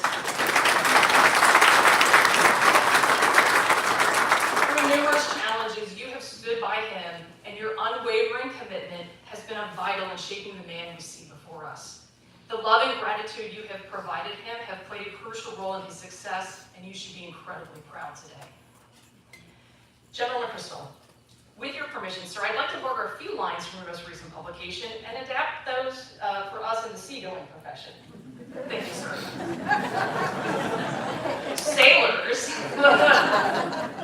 Sailors have long pondered the value of their service. On a grand scale, defending the nation, safeguarding the seas, and ensuring the freedom of oppressed people offer clear purpose. But on a personal level, the significance of a mission completed can feel uncertain when larger objectives drift out of reach. Sailors understand this, but it doesn't quiet the question, does this all matter? Commander Dreamin, your service has been extraordinary. Your legacy is one of resilience, integrity, and making a lasting difference. As you step into the next chapter, know that your service did matter, and your impact will continue to resonate with all of us. Now, it's time to honor you properly. Shipmate, will you please join me on this, or below the stage, to continue your celebration.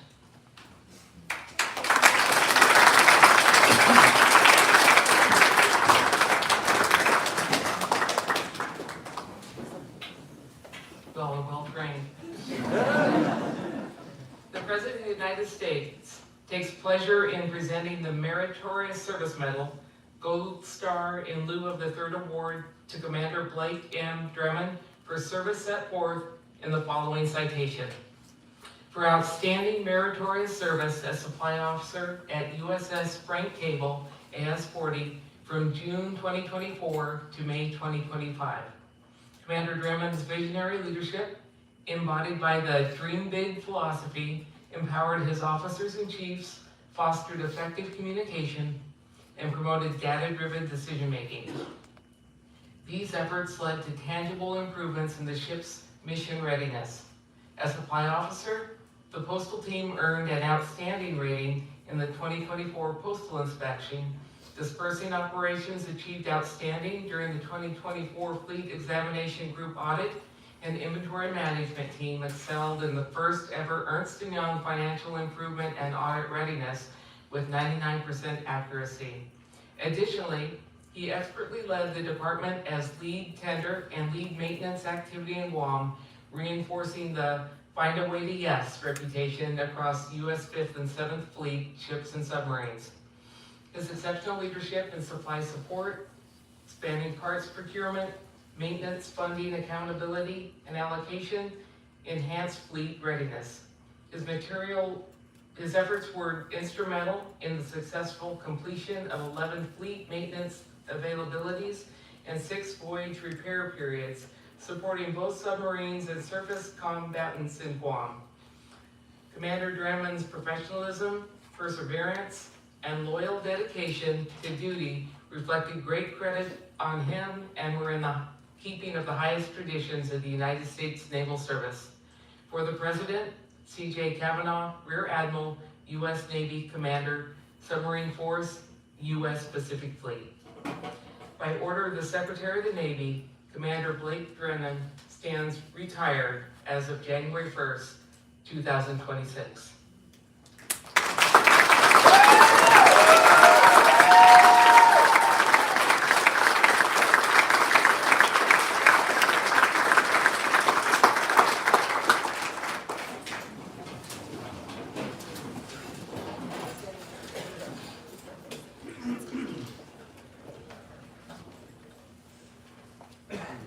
When I look back on 20 years of service, I don't want people to just remember my accomplishments. I want them to remember a career shaped by curiosity, a little bit of mischief, a dash of audacity, and a damn good story to tell. And maybe a few stories that I should only tell after a few rounds of Subic Bay Punch, like any well-lived sailor. I've always been a leader who thrives in the backdrop, willing to step into the limelight when needed, but happier to make things work quietly behind the scenes. I've always been more deliberate than dramatic, and yet somehow I've managed to always step into more firsts and more spotlights than most people encounter in a lifetime, much less in a 20-year Navy career. Before I start getting into this, I need to make sure I thank my parents and General Crystal, in case I start crying and I can't say those words at the end. So, thank you for all that you have supported me with, and for your ever-enduring support through the last 20 years. Early on, I learned something simple and practical. Not everything is within our control. What is within our control is how we act, how we treat people, how we carry responsibility, and whether we show up with consistency and care and do the work. I was fortunate to work with leaders who lived that every single day. When I was a lieutenant at the Pentagon, sitting down with a captain mentor who later went on to put on 2 stars, he looked me in the eye and said, no matter how this policy turns out, I want you to know and want to make sure that you're okay. He was also the first person to tell me to show up in the right uniform to the 2016 Supply Corps Ball. And that took guts. Compared to how many of my friends were treated, that dignity mattered. That moment shaped how I served, and it is one of the reasons that I am standing here today. I've had the privilege of serving during a period of enormous cultural change. From the repeal of Don't Ask, Don't Tell to Women in Submarines. That first woman who earned dolphins, she's in the room today, because I was sick.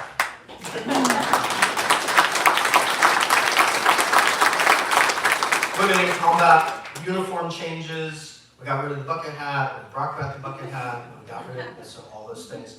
Policy changes, then more policy changes. Pushing the assumptions and navigating change is challenging, often exhausting, but deeply engaging. I sought out work where curiosity mattered as much as my experience, where answers weren't obvious, where steady leadership helped people focus on the mission, not the identity of the service member. Often I found myself in roles that weren't part of any grand plan, just the result of being willing to raise my hand and say, sure, I'll take that on. Like going to Guam when I hate the beach. Or sending the submariner to an aviation depot. Because I surely know how to fly. I know how to dive. And I'm bad at that too. Sure, I'll take that on. Sometimes beautifully, sometimes it was messy. It was always just happened to be the right place at the right time. Marcus Aurelius wrote, waste no more time arguing what a good man should be, just be one. I carried that with me, not as a rule book, but as a reminder. Leadership isn't a performance, it is a daily practice. Be clear, be fair, be deliberate, act with intention, even when no one is watching. Serving as supply officer on the submarine tender in Guam was the greatest privilege of my career. I got to go back to my roots, lead sailors, mentor junior officers, repair submarines, preparing what would have been my 12th deployment. I was the only person that was allowed to tell another department no. And my standing rule was simple. If it wasn't illegal and it didn't involve people getting hurt, then it was on the table. My job was to break down barriers and take care of sailors, and occasionally ask for forgiveness, never for permission. Even though that tour was cut short, best job ever. And I love submarines, and I love sailors, and I miss it dearly. What endures is not the medals, but the intention behind how and why we serve and how we treat people along the way. And I'm also going to borrow a line from General McChrystal that I've said 1,000 times, and I didn't know that he was the one who said it until ChatGPT told me so. I've said it so many times. He said, it's not just what we do, but why and how we do it that matters. Ultimately, it's not just our adversaries we must defeat, but also the system that creates them. I have spent my entire career pushing back against systems that too often treated my sex, my sexuality, or my gender as a measure of my capability under the guise of readiness. I chose instead to invest my energy in building something better. Teams grounded in trust, fairness, and performance. The work of dismantling hate and building better systems is far from over, and I still have more to give. As I step out of uniform, this isn't an ending so much as a continuation. The values that guided my service, steadiness, curiosity, and a care for the people beside me, were never tied to that uniform. They carry me forward to the next chapter. I leave grateful for the people that I've served with, the proud work we did together, and the confident that the work, often mischievous, occasionally audacious, and always human, will continue long after today. Thank you.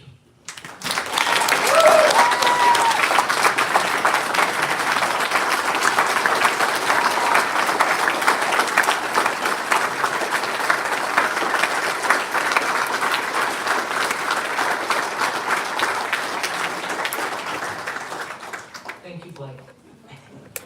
Would Aaron Carper please join us on stage?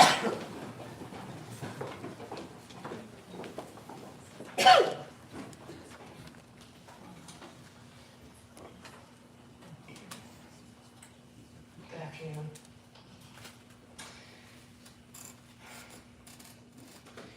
When the United States was attacked on September 11th, 2001, brief rank answered the call commissioning into the Air Force and swearing to protect and defend the Constitution, and to uphold the Air Force's core values: integrity first, service before self, and excellence in all we do.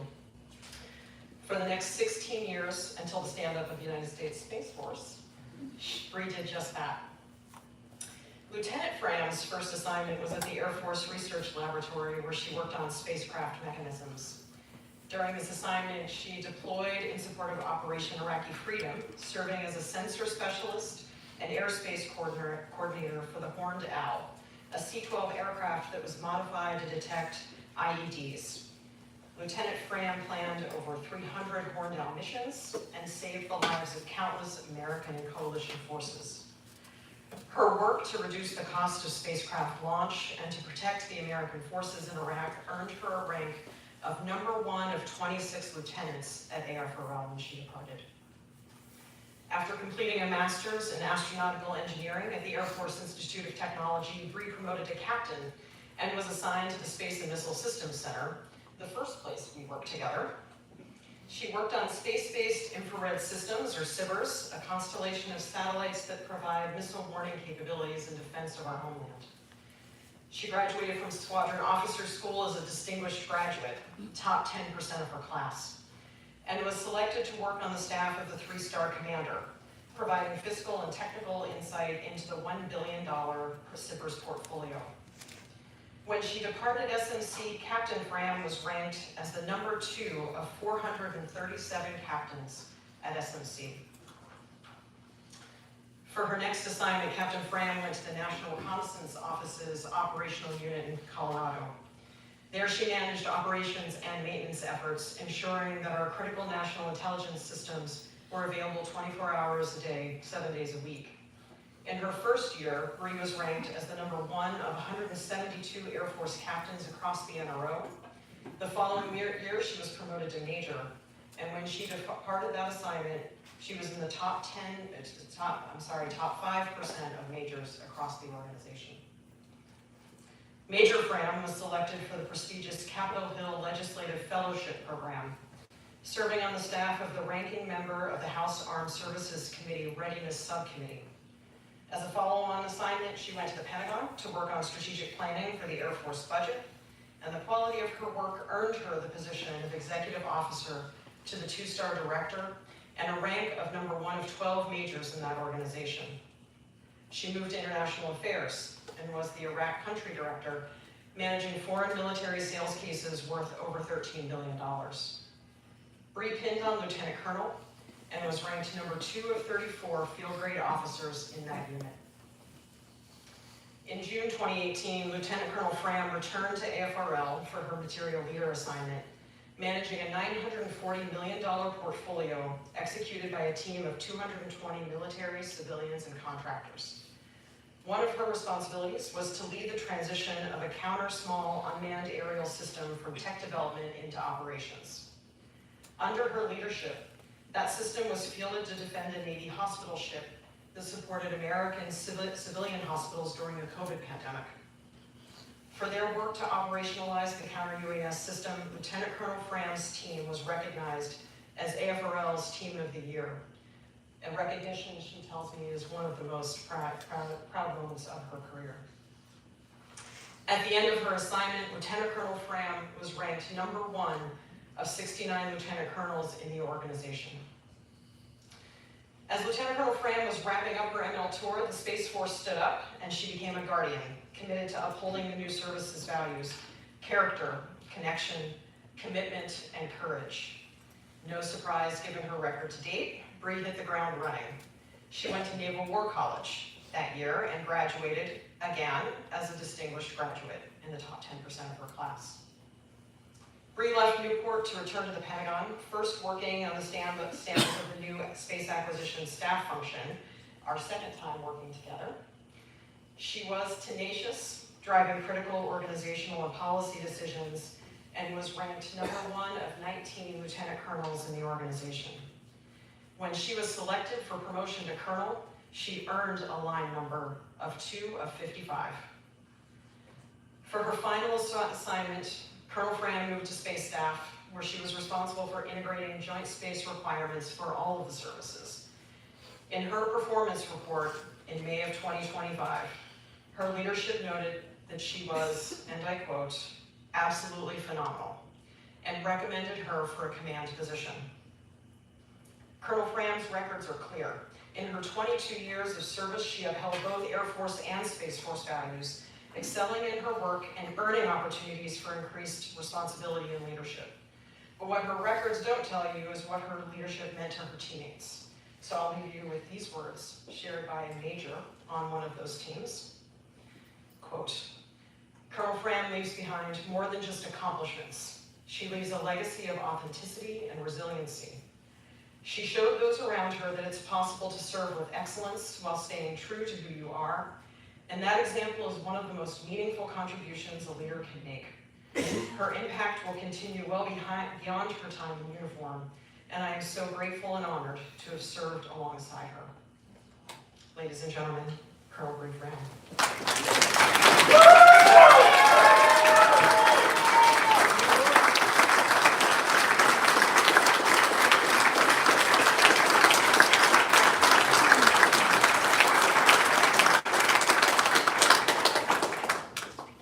Will now present the Legion of Merit First Oak Leaf Cluster to Colonel Bree Fram.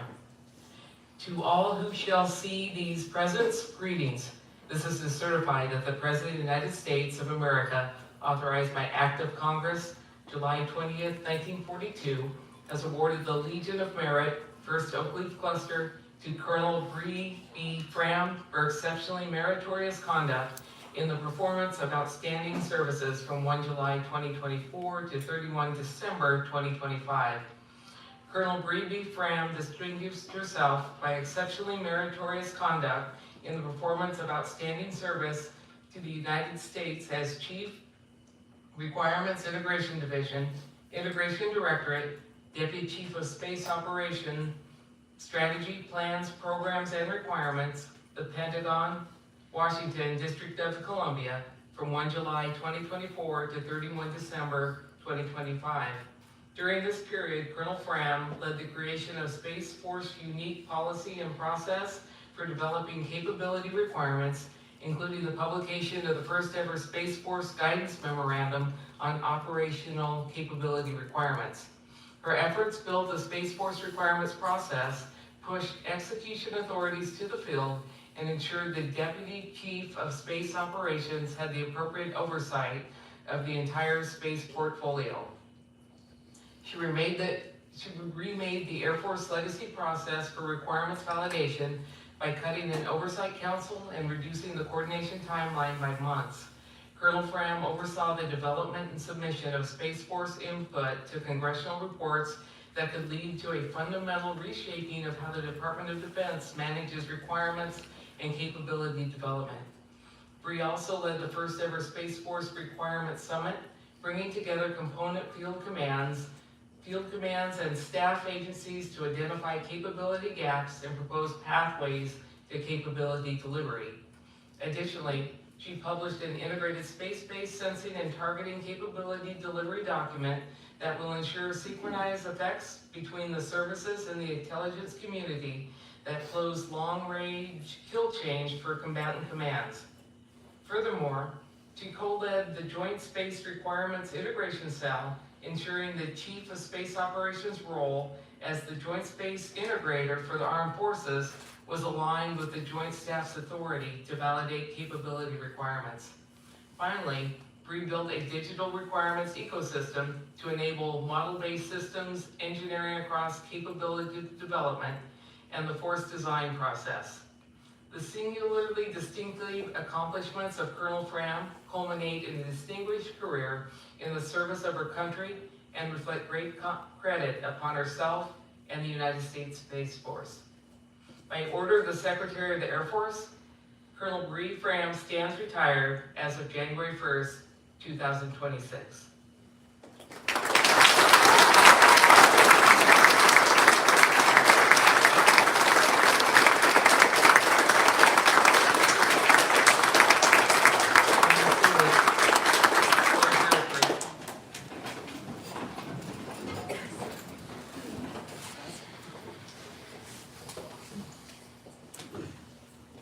afternoon is beautiful and absurd.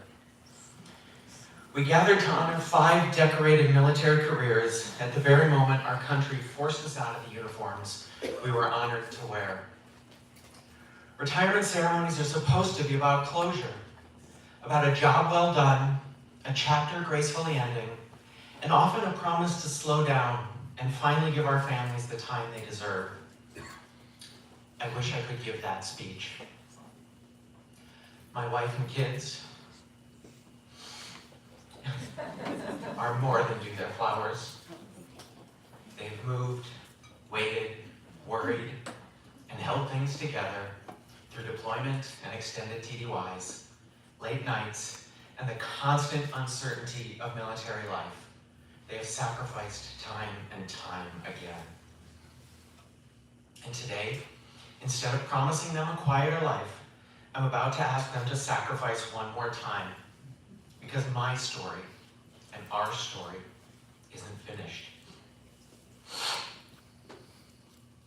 In October 2024, I sat down with my mom, who's here along with my dad today, at a picnic table on the coast of Maine. As we watched the waves roll in, the first thing she asked me was not, "How are you?" or "What's next?"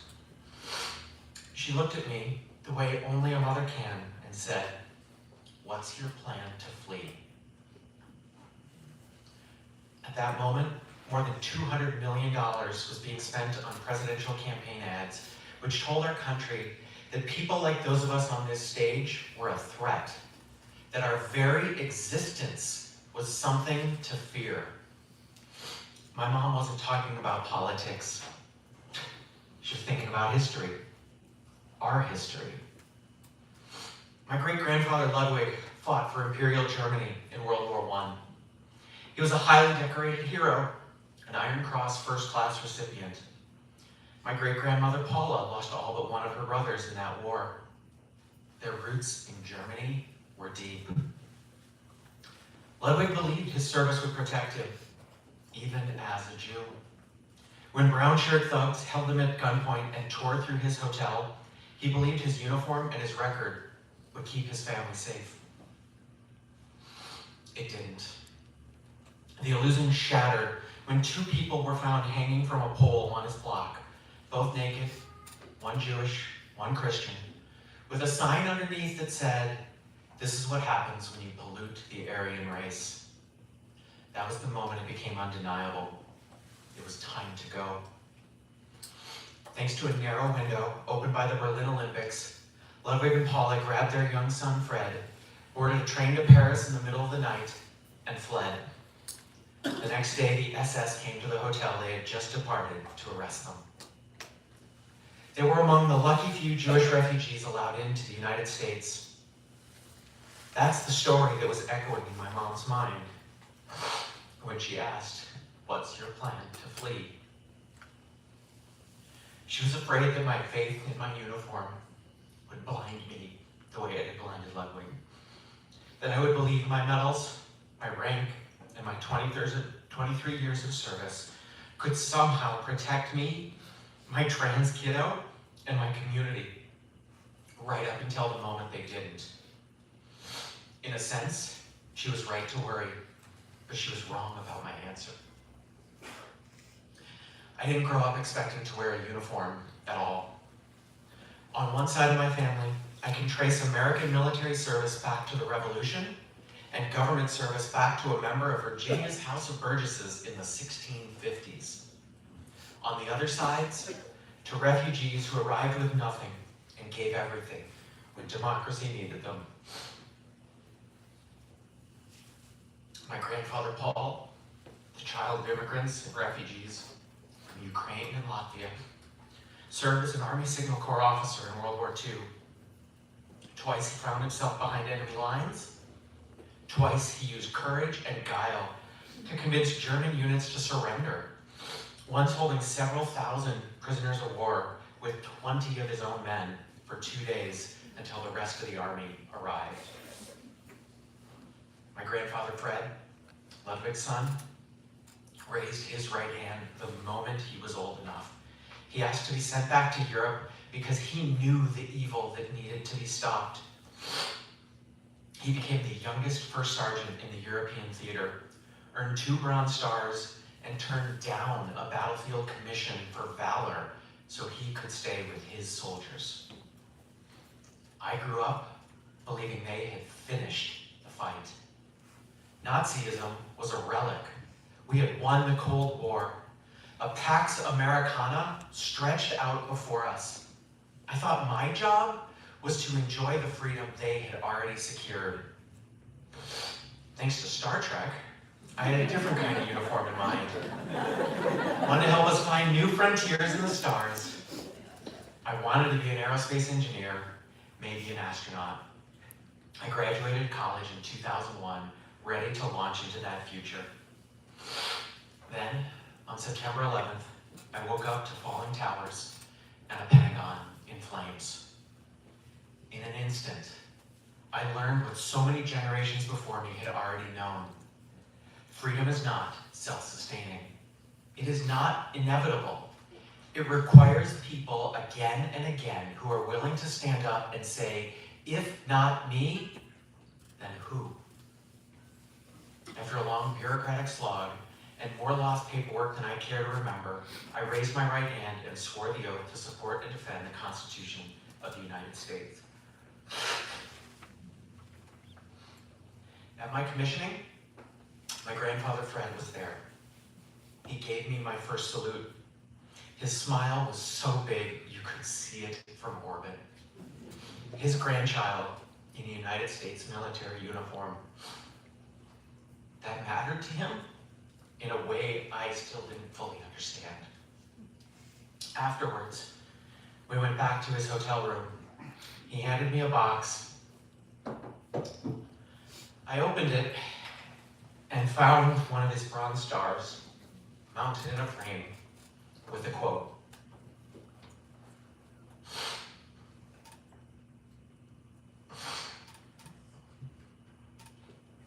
Courage does not always roar.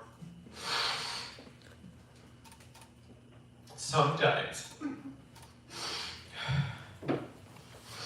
it's the quiet voice at the end of a difficult day which says, I will do my best again tomorrow. There's photographic evidence that when he gave me this, I looked confused. I didn't yet grasp the honor or the wisdom he was handing me. I was also terrible at receiving gifts. I still am today. But the people in this room who have worn the uniform know exactly what that quote means. They know what it is to get knocked down and stand back up anyway. To attend the briefing, lead the patrol, mentor the airman or soldier the next day, no matter what happened the day before. They know what it is to be that quiet voice that says, I will do my best again tomorrow. And the transgender service members in this room know that better than most. If you are a trans service member or veteran, I'm going to ask you to do something that may feel uncomfortable. I'm going to ask you to stand for a moment. Please stand if you are a trans veteran or service member. Look around this room. These are people who deployed, commanded, innovated, fixed what was broken, and made the mission happen. People who met every standard we set and then raised it. People who came out, stayed in, and proved over and over that our readiness, our discipline, our character were assets to this institution, not threats. They have lived the story of doing their very best day after day in a system that keeps telling them they were the problem. They are not the problem. They are the proof the problem lies elsewhere. Thank you, each and every one of you who had the courage to don the uniform and do your very best every day. I cry that our military service ended this way, but I'm so damn proud that it happened, and of all of you, thank you. Please be seated.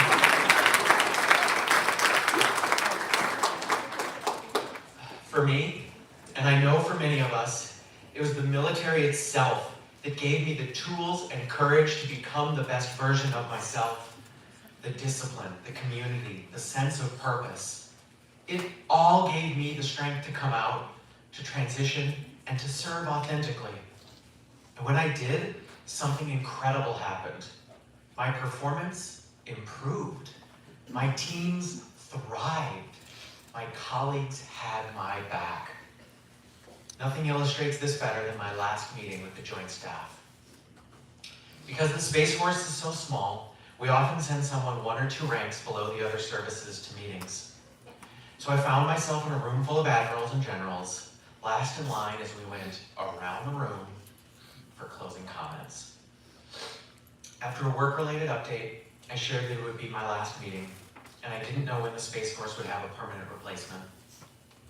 The officer next to me smiled and asked, "Oh, what new assignment did you get?"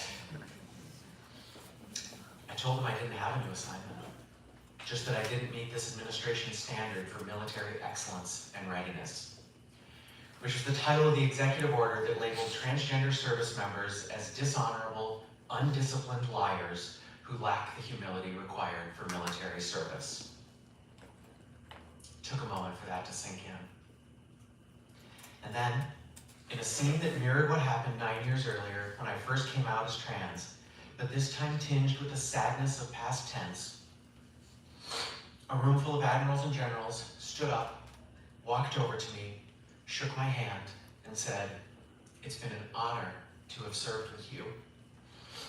I made it to the hallway before the sniffles became a torrent of tears, because it was the honor of a lifetime to serve alongside the people in that room. Because they knew the truth of who I was and what I brought to the fight. And that truth stood in direct conflict with what the policy said about people like me. That's the absurdity that we're living in and you are witnessing today. Not a theoretical debate, a room full of senior leaders saying, "You have been an asset to this nation," while the policy says, "You are the problem, you are unwanted, you are unneeded." Over 23 years, I learned what my grandfather was trying to tell me with that bronze star and his quote about courage. I learned how to change dreams and pivot when life or fate or policy closed a door. From the tiny cut in the back of my eye that ended my hopes of becoming an astronaut, just as I applied to flight test school, to the rare form of cancer that nearly took the uniform from me a few years ago, to the surreal period of living in limbo, wondering when or whether a policy written by people who feared what we represented would finally push us out. Every single time, I was carried forward by love and leadership from my family at home and my family in uniform. But there is one thing I was never taught in my 23 years of service. I don't think anyone in this room was. None of us were ever taught how to surrender. We were taught how to retreat and regroup, how to act under pressure, how to find another way to accomplish our mission. But we were never taught how to quit on our country, our values, or each other. We got knocked down. We got back up. We did our best again tomorrow. A few years ago, when Fred passed, his last words were to me as I squeezed his hand tightly. He was so proud. He told me, "Keep doing what you're doing." With that charge, there is no way I could ever let him down. It was the courage to keep going. As our time in uniform ends, for now, evidence of that courage is everywhere. The retirees you've heard from today have left an extraordinary record of service. Commands led, lives saved, systems built, units transformed. And what you've heard this afternoon is just the tip of the iceberg for what trans service members have done for this nation. We have blazed trails, sometimes at great personal cost, so that others could follow on solid ground instead of through a minefield of policies that said we were broken or monsters. We step away knowing that we will not be the last, knowing we have proven beyond any honest doubt that we belong. But there's one more thing. Our oaths do not retire when we do. Our oath is not to a uniform, a service, or a particular administration. It is to the Constitution of the United States of America. For every service member, there comes a day when the uniform comes off. For some, it's when they pay the ultimate price. For most, it's when they decide the time is right to move on to a new form of service. We were denied the dignity of choosing that moment. Our uniforms are not coming off because we failed in our duty, but because we did it so well that the blazing starfire of what it represented could not be hidden away. But taking off the uniform is not the same as walking away from the fight. We may be done with our military service, but we are not done serving. So when my mom asked me, "What's your plan to flee?" I thought about Ludwig and Paula and that midnight train to Paris. I thought about the people who did what they had to do to survive. And I said, "Mom, I plan to stay and fight. This is my country too, and I want it to survive." Staying and fighting looks a lot different now. I know my uniform won't protect me, but if the courage it gave me can help me stand and fight for others, it sure did its job. Now, it means showing up in our communities to defend the values we swore to uphold. It means standing with our kids, especially queer and trans kids, so they don't grow up in a country where they have to ask if there's a train or a plane they need to be on before it's too late. America should be a beacon to refugees, not a source of them. Our fight means telling the truth about who we are and what we've done for this nation again and again until the policies catch up to the reality. It means being the quiet voice at the end of a very long day in American democracy, which says, "We will do our best again tomorrow." To my wife and our kids, I know this is not the retirement you deserved. You deserve more time, more safety, more certainty than I can promise today. But I also know we share a belief that this country is worth the work, that the freedoms we enjoy are worth defending, that no child should have to wonder whether their country has room for them. Thank you for letting me serve this long, and thank you in advance for standing by me as I trade one uniform for another kind of service. Our combat boots may be at rest, but we are not. We are simply lacing up for a different battlefield, one where the weapons are words, votes, organizing, and relentless hope. One where the mission is to make sure the America my grandparents fled to is not lost on our watch. This is our country too. It has always been our country. It's worth fighting for. And together, we will do our best again tomorrow. Thank you.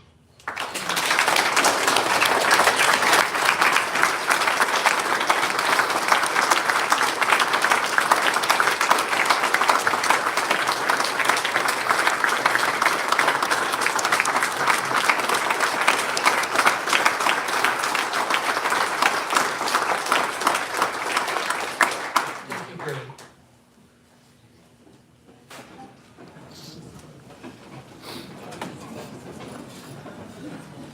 Today, we honored the profound depth of service represented on this stage. We witnessed the impact of lives lived with courage, authenticity, and unwavering dedication to the mission and to the people who carried it out. But there comes a moment in every military career when words give way to tradition. The rituals that have marked generations of service members become the language that speaks for us. These traditions are not mere formalities. They are symbols of promises kept, a duty fulfilled, and a legacy secured. They remind us that the nation that these five defended is better because they were here. And so as their time in military service reaches an abrupt end, not of their choosing, we turn to the honors which mark the transition, honors that belong to them because of what their service earned. We begin now with the ceremonial portion of today's program, the sheathing of the sword, the reading of the watch, the presentation of the flags, and the final piping ashore. Each is a tribute to a career of consequence.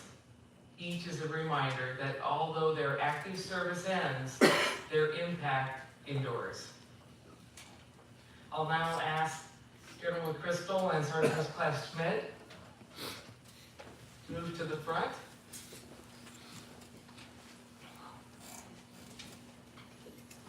In 1840, the War Department adopted the Model 1840 Non-Commissioned Officer Sword, a weapon designed for function rather than display. For over 70 years, American sergeants wore it through campaigns of the Mexican-American War, Civil War, and Spanish-American War. The sword embodies the NCO's duty to maintain good order and discipline, as well as to care for soldiers. In ceremony, it stands as a symbol of the power, strength, and enduring fidelity of the NCO Corps. Sergeant Schmidt will now retire her weapon. Sir, request permission to retire my weapon. Prepare for inspection.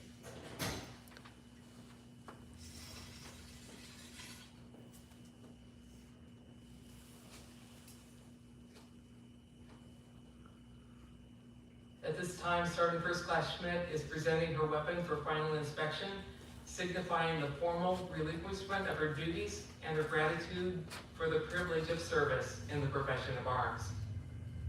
Retire your sword. Thank you, sir.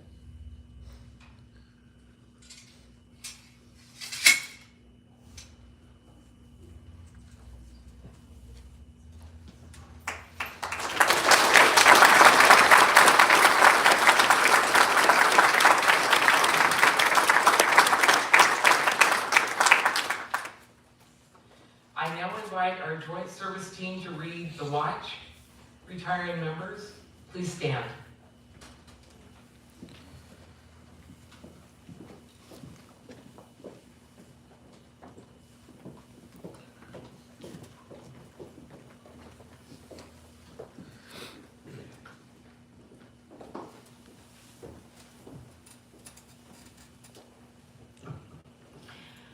For over a combined 100 years, these Americans have stood the watch.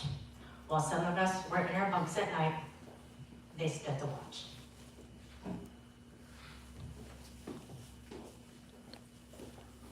While some of us were in school learning our trade, they stood the watch. Yes, even before some of us were born into this world, these Americans stood the watch. In those years, when the storm clouds of war were seen brewing on the horizon of history, they stood the watch.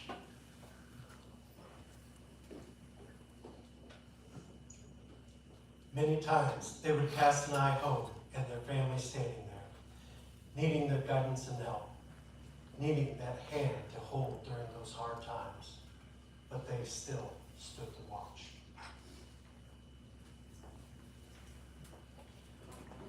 They stood the watch together. They stood the watch so that we, our families, our fellow countrymen, could sleep soundly in safety each and every night, knowing that these Americans stood the watch.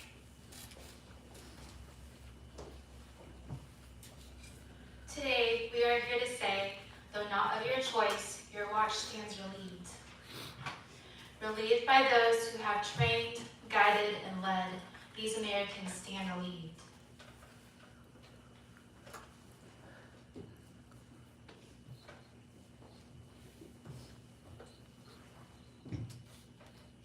We have the watch.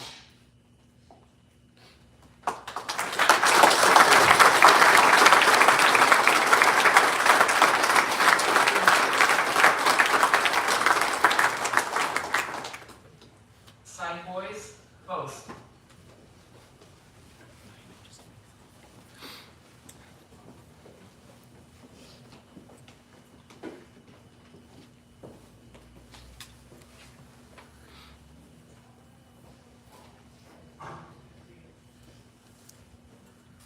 Chief Petty Officer Jada McGuire, United States Coast Guard, departing.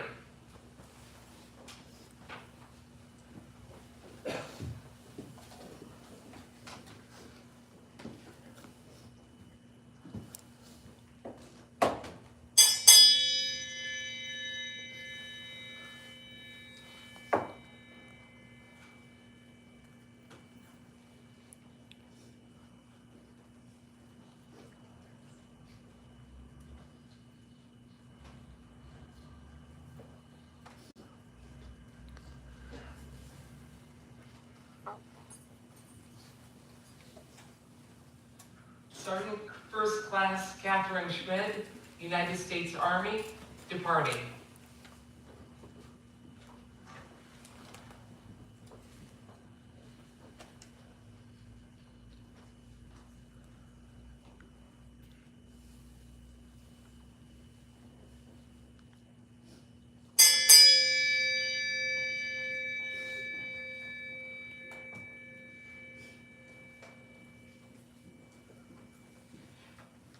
Lieutenant Colonel Arian Krizik, United States Air Force, departing.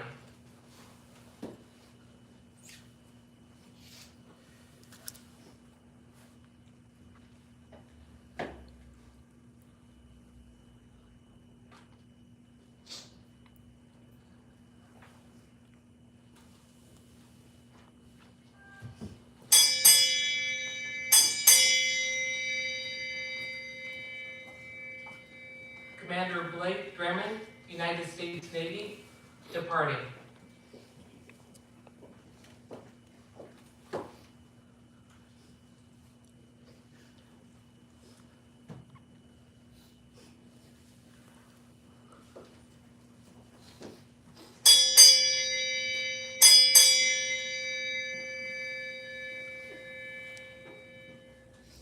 Colonel Bree Fram, United States Space Force, departing.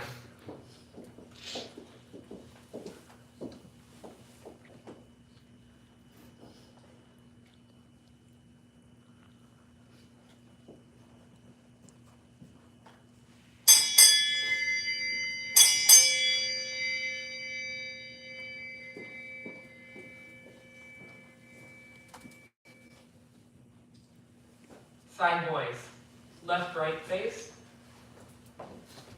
Side boys, post.